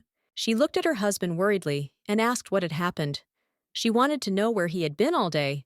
She asked if he had been harmed. Selena looked at her husband in a hurry. She asked if he had been beaten. Millard looked at his wife with a satisfied smile and said that he was fine. He looked at her intently and said that it could be said that the matter was already decided. He said that he had not been beaten, and even if his body had been touched, he would not have remained indifferent. He looked at her intently and said that they needed to pack their things. She looked at him in surprise and asked what he meant. She wanted him to explain everything to her in more detail. He said that he admitted to using the forbidden artifact, only a teleportation device. He sighed heavily and said that they didn't know exactly what kind of artifact he used, and they only knew that it existed. The Duke said he had told them he had lost his way on his way to the Admiral's to have some good wine. She asked in surprise if they had believed him. The Duke sighed heavily and said that of course they did not believe it. He said that they could do nothing and could not torture him. He asked what she had been doing all day. She sighed heavily as she did not know when he would return, and for this reason had spent the whole day in the room. She sighed heavily and said that she hadn't done anything special. She asked what he had decided about the investigation. He said that they had offered him several options. He looked at his wife intently and said that either they would erase his memory or he would leave the tower immediately. She was excited as she did not expect to hear such a thing. The Duke said that there is a penalty for illegally importing magical artifacts. They can completely erase the offender's memory or expel him from the tower. He said that when they offered to erase his memory, he entered into a pointless argument and pretended to be ready to compromise the Duke, said that he agreed to leave the tower. He said that if they didn't like it, they could formally complain to the king and he would demand that he be punished. He said that only the king could punish him because he was a duke. She sighed heavily and said that it looked like they would be leaving the tower tomorrow. He said that was exactly it, and they only had a little time left. The Duke looked intently at his wife and called her. He smiled and asked if she had rested enough today. Millard said that when he was interrogated, he noticed traces of magical research in their rooms. He said that if they searched the rooms, they might find some clues. Selena said they should try. She was excited and didn't know what excuse they would use to get there. A moment later, the Duke grabbed his wife, pinned her against the wall, and kissed her passionately. They wanted to act brazenly, namely to imagine that they are lovers blinded by passion, and they urgently need a place to remove their desires, or they are like a couple who want to spend their last night in the Tower of Magicians in a peculiar way. Curiosity, a thirst for adventure, characteristic of a couple, visiting an unfamiliar place, they knew that this was quite plausible. Selena looked closely at her husband, wondering if their plan would work. A moment later, the Duke kissed his wife passionately. She slowly pushed him away and sighed heavily, saying that she couldn't breathe. Millard looked at her and asked if she was really thinking about something else again, right in front of him. He looked at his wife intently, but with embarrassment, and said that she was simply shameless. A moment later, he kissed her again with passion. She screamed for him to wait a little, but to no avail. She knew it was just an act, but she didn't understand why he was so insistent. She pushed him away and asked how much longer this would go on. He looked back and, sighing heavily, said that it was time for them to finish. A few minutes later, they entered the laboratory. She hoped that they would find something in it. She looked at her husband and said that she would start the search on one side and he on the other. Some time later, they began searching the laboratory. The young lady found some kind of scroll. She looked closely at the piece of paper. He looked very familiar, and she didn't know where she had seen something like this before. The Duke looked at his wife and asked if she had found anything. She was taken aback, as she had not expected him to ask her a question. She quickly hid the sheet and said that she had not found anything yet. He came closer to her and told her to be quiet, as he thought he heard someone coming. A moment later, they heard conversations. The young lady quickly grabbed her husband's hand. He looked at her in surprise. The wizards slowly entered the room, continuing their conversation. The wizard entered the room and froze at what he saw. He was taken aback when he saw a young couple kissing. He looked at them in surprise and asked excitedly what they were doing here. The Duke said with a smile that it seemed that even the wizards had fallen for their trick. The young lady smiled and said that it seemed to be true. She smiled and said that it seemed like they had made progress since they had found the potion. But unfortunately, they didn't find out anything else.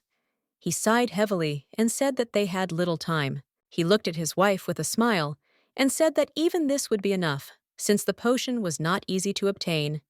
He said that they almost left empty-handed, and he did not have time to take anything. She hoped that they would not reveal them. He said that it was their own fault because they did not close the door. He smiled and said that everything would be fine. He looked at his wife with a soft smile and said that she did not need to worry. He looked at her intently and said that it was time to leave the Tower of the Magicians. She was surprised, as a lot had happened in a short time. The prince looked closely at the newlyweds and greeted them with a smile. He said that they had returned earlier than he expected. He smiled and said that they looked rested. He asked if they had good news for him. He looked closely at the young men and said that, judging by their faces, something had happened in the tower. A moment later, they provided the prince with potions. He looked at them intently, with a smile on his face. He asked in surprise if they really stole him like that. He looked at them closely, with a satisfied smile, and said that it seemed like they had become closer. Selina sighed heavily and told her husband that they had agreed to keep this quiet. The Duke said that they still needed to seek help. She looked at the prince closely and said that she had seen the effect of the potion herself, and it really did work. He looked at her with alarm and said that he did not doubt her words at all. Considering where they got it from, they were obliged to subject everything to a thorough check. She reached for the potion and said that if they did not believe her, then she would now test it on herself. The Duke stopped his wife. He looked at her in surprise and asked if she really wanted to cut her hand and pour the potion on it. Selina said that this was the surest way to show it in action. The prince looked at them intently for some time as they quarreled among themselves. The prince looked at her and said that they believed her, but this remedy could be dangerous, and for this reason, she should not take risks. He looked at them closely and asked if they had such a product. What would they make first? The Duke said that of course he would heal the sick. Selina thought about it and said that they could heal the wounded soldiers. The Duke looked at the prince and said that they could heal them and send them back into battle. He was taken aback and froze in shock after what he himself said. A moment later, he remembered the admiral, whom they had seen in the tower. Now he understood everything. Millard said that when he watched them in the tower, it was noticeable that the admiral had asked for their support too easily. Now he realized that what they really needed was the potion. He understood that they wanted to get him in order to maintain control of the sea. The prince looked at them and said that while they were gone, he had managed to find out something, and he had learned that the first people who had escaped death had been discovered in the port. Selina asked in surprise if the new medicine could really resurrect the dead. He said that if you pour this potion on a dead person, it can bring him back to life. The prince asked the young lady what she thought about this. She thought for a moment and said that it might be like turning back time. She said that if you give this potion to a dead person, he will be able to come back. The Duke thought for a moment about what his wife had said. He said that those they saw looked too strange to say that they had returned to their previous state. She looked at him closely and said that it might be a side effect. She said that it looked like they would have to do an experiment. Leonardo sighed heavily and said that if the young lady's theory was correct, then they would actually create one who could escape death. The prince looked at them intently and said that he did not know whether it was right or not, but they could not let it go at the moment, because if they abandoned this matter, then the capital would face a catastrophe. She looked at him intently and said that they could conduct experiments on their estate. She said that the product given away seemed to work on all living things, and for that reason, they could try it on dead plants or animals. She looked at him and said that she understood his concerns perfectly well, but she believed that they needed to confirm its effectiveness. The prince looked at the young lady intently and said that they could do so. The Duke in turn said that he also agreed. True, there was too little potion for many experiments. He thought that they needed to steal more. The young lady said they could make a replica of it. The prince thought about it and said that they should try it. The lady said that they could share the potion, and while the prince tested the possibility of a copy, they could begin experiments. The young lady looked at her husband and said with a smile that they could start an experiment. He smiled and said that he agreed with her. The prince said that it was already decided and he would wait for the results. He looked closely at the young lady and asked if she had found the item she was going to steal. She hesitated, not knowing what to answer to this question. The Duke glanced sideways at his wife, as he was also interested in this question. Some time later, they were already on their territory. She looked at the beautiful house as she found it hard to believe that it was now her home. Everything seemed very strange to her. A moment later, she heard someone calling her and turned around. The young people looked closely at the Duke and Duchess and greeted them. The maid looked at her mistress with alarm. She could not understand how they could be treated badly in the magic tower. Selina froze for a moment, as she didn't expect anything like this. She saw that the atmosphere was different, not like in her native estate. A moment later, the young man ran up to the Duke and shouted that he was very bored. He looked at the Duchess intently and said that knowing that they had just returned, he would like to borrow the Duke for a few minutes, as he had something to tell the Duke. The young lady was surprised, but still agreed with him. The Duke looked at his wife intently and asked for forgiveness, saying that he needed to leave first. He smiled and said that she should just wait until dinner and rest. She smiled and wished him luck. The young lady looked closely at her husband. She thought that getting used to this place would be much easier than she thought. The young lady slowly woke up and, looking at the maid, asked if it was already morning. The maid smiled and said that it was already morning. Selina was surprised, as she had slept for a very long time. The maid looked at her mistress and said that the Duke would like to have breakfast with her this morning. She asked what to answer. The maid said that he said he would wait until she woke up, but she thought she might be uncomfortable. Selina smiled and said she would go. The maid was surprised. She looked closely at the mistress and asked in bewilderment, was she really going to go? For some time, the maid asked the mistress again, was this really true? Selina smiled and said that she would go to breakfast. The maid said with a joyful smile that she would go and quickly report everything to the Duke. Anna thought that her mistress would definitely refuse this, but now she understood that they had become closer after the magic tower. The Duke sat at the table waiting for his wife. He looked closely at the documents. Selina slowly entered the room and looked at her husband in surprise. She said that he should have had breakfast already. He said that since she was here, they could eat. Without looking up from the documents, he said that she had begun to sleep more lately. He asked if her stamina had decreased. He also asked about exercise. He suggested that she take short walks around the area. A moment later, the young lady snatched the papers from his hands and said that he would do well to learn his table manners again. He looked at her in surprise, but a moment later said that he would take care of it. The Duke asked his wife what her plans were for today. She sighed heavily and said that she had no plans. The servants watched their sweet squabble and were a little puzzled by their conversation. The Duke looked closely at his wife and said that if she had no plans, she could go hunting with him. She looked closely at her husband as she realized that he meant finding a suitable test subject for them. Some time later, they were already hunting. She sighed heavily and looking around, told her husband that they were far enough away. He said that today they would not hunt big game rabbits, or petting would be enough. Selena shouted to her husband and told him in which direction the rabbit ran. A moment later, the Duke fired and killed the rabbit. The young lady sighed heavily and looked intently at the rabbit. The Duke, in turn, looked intently at his wife. He sighed heavily and said that they must do it. Selena looked at him intently and said that he could go back first. Millard asked in confusion where she was going. She sighed heavily and, looking away from him, said that she was going to stop by home for a while. He looked at her in surprise and said that her home was here. He said that if she was going to her father's estate, then she could take him with her. She said that everything was fine, she would go there herself. She said he had a lot to do already. He said that even if he was busy, it was his duty to find time for her. She said that everything was fine and he didn't need to go with her.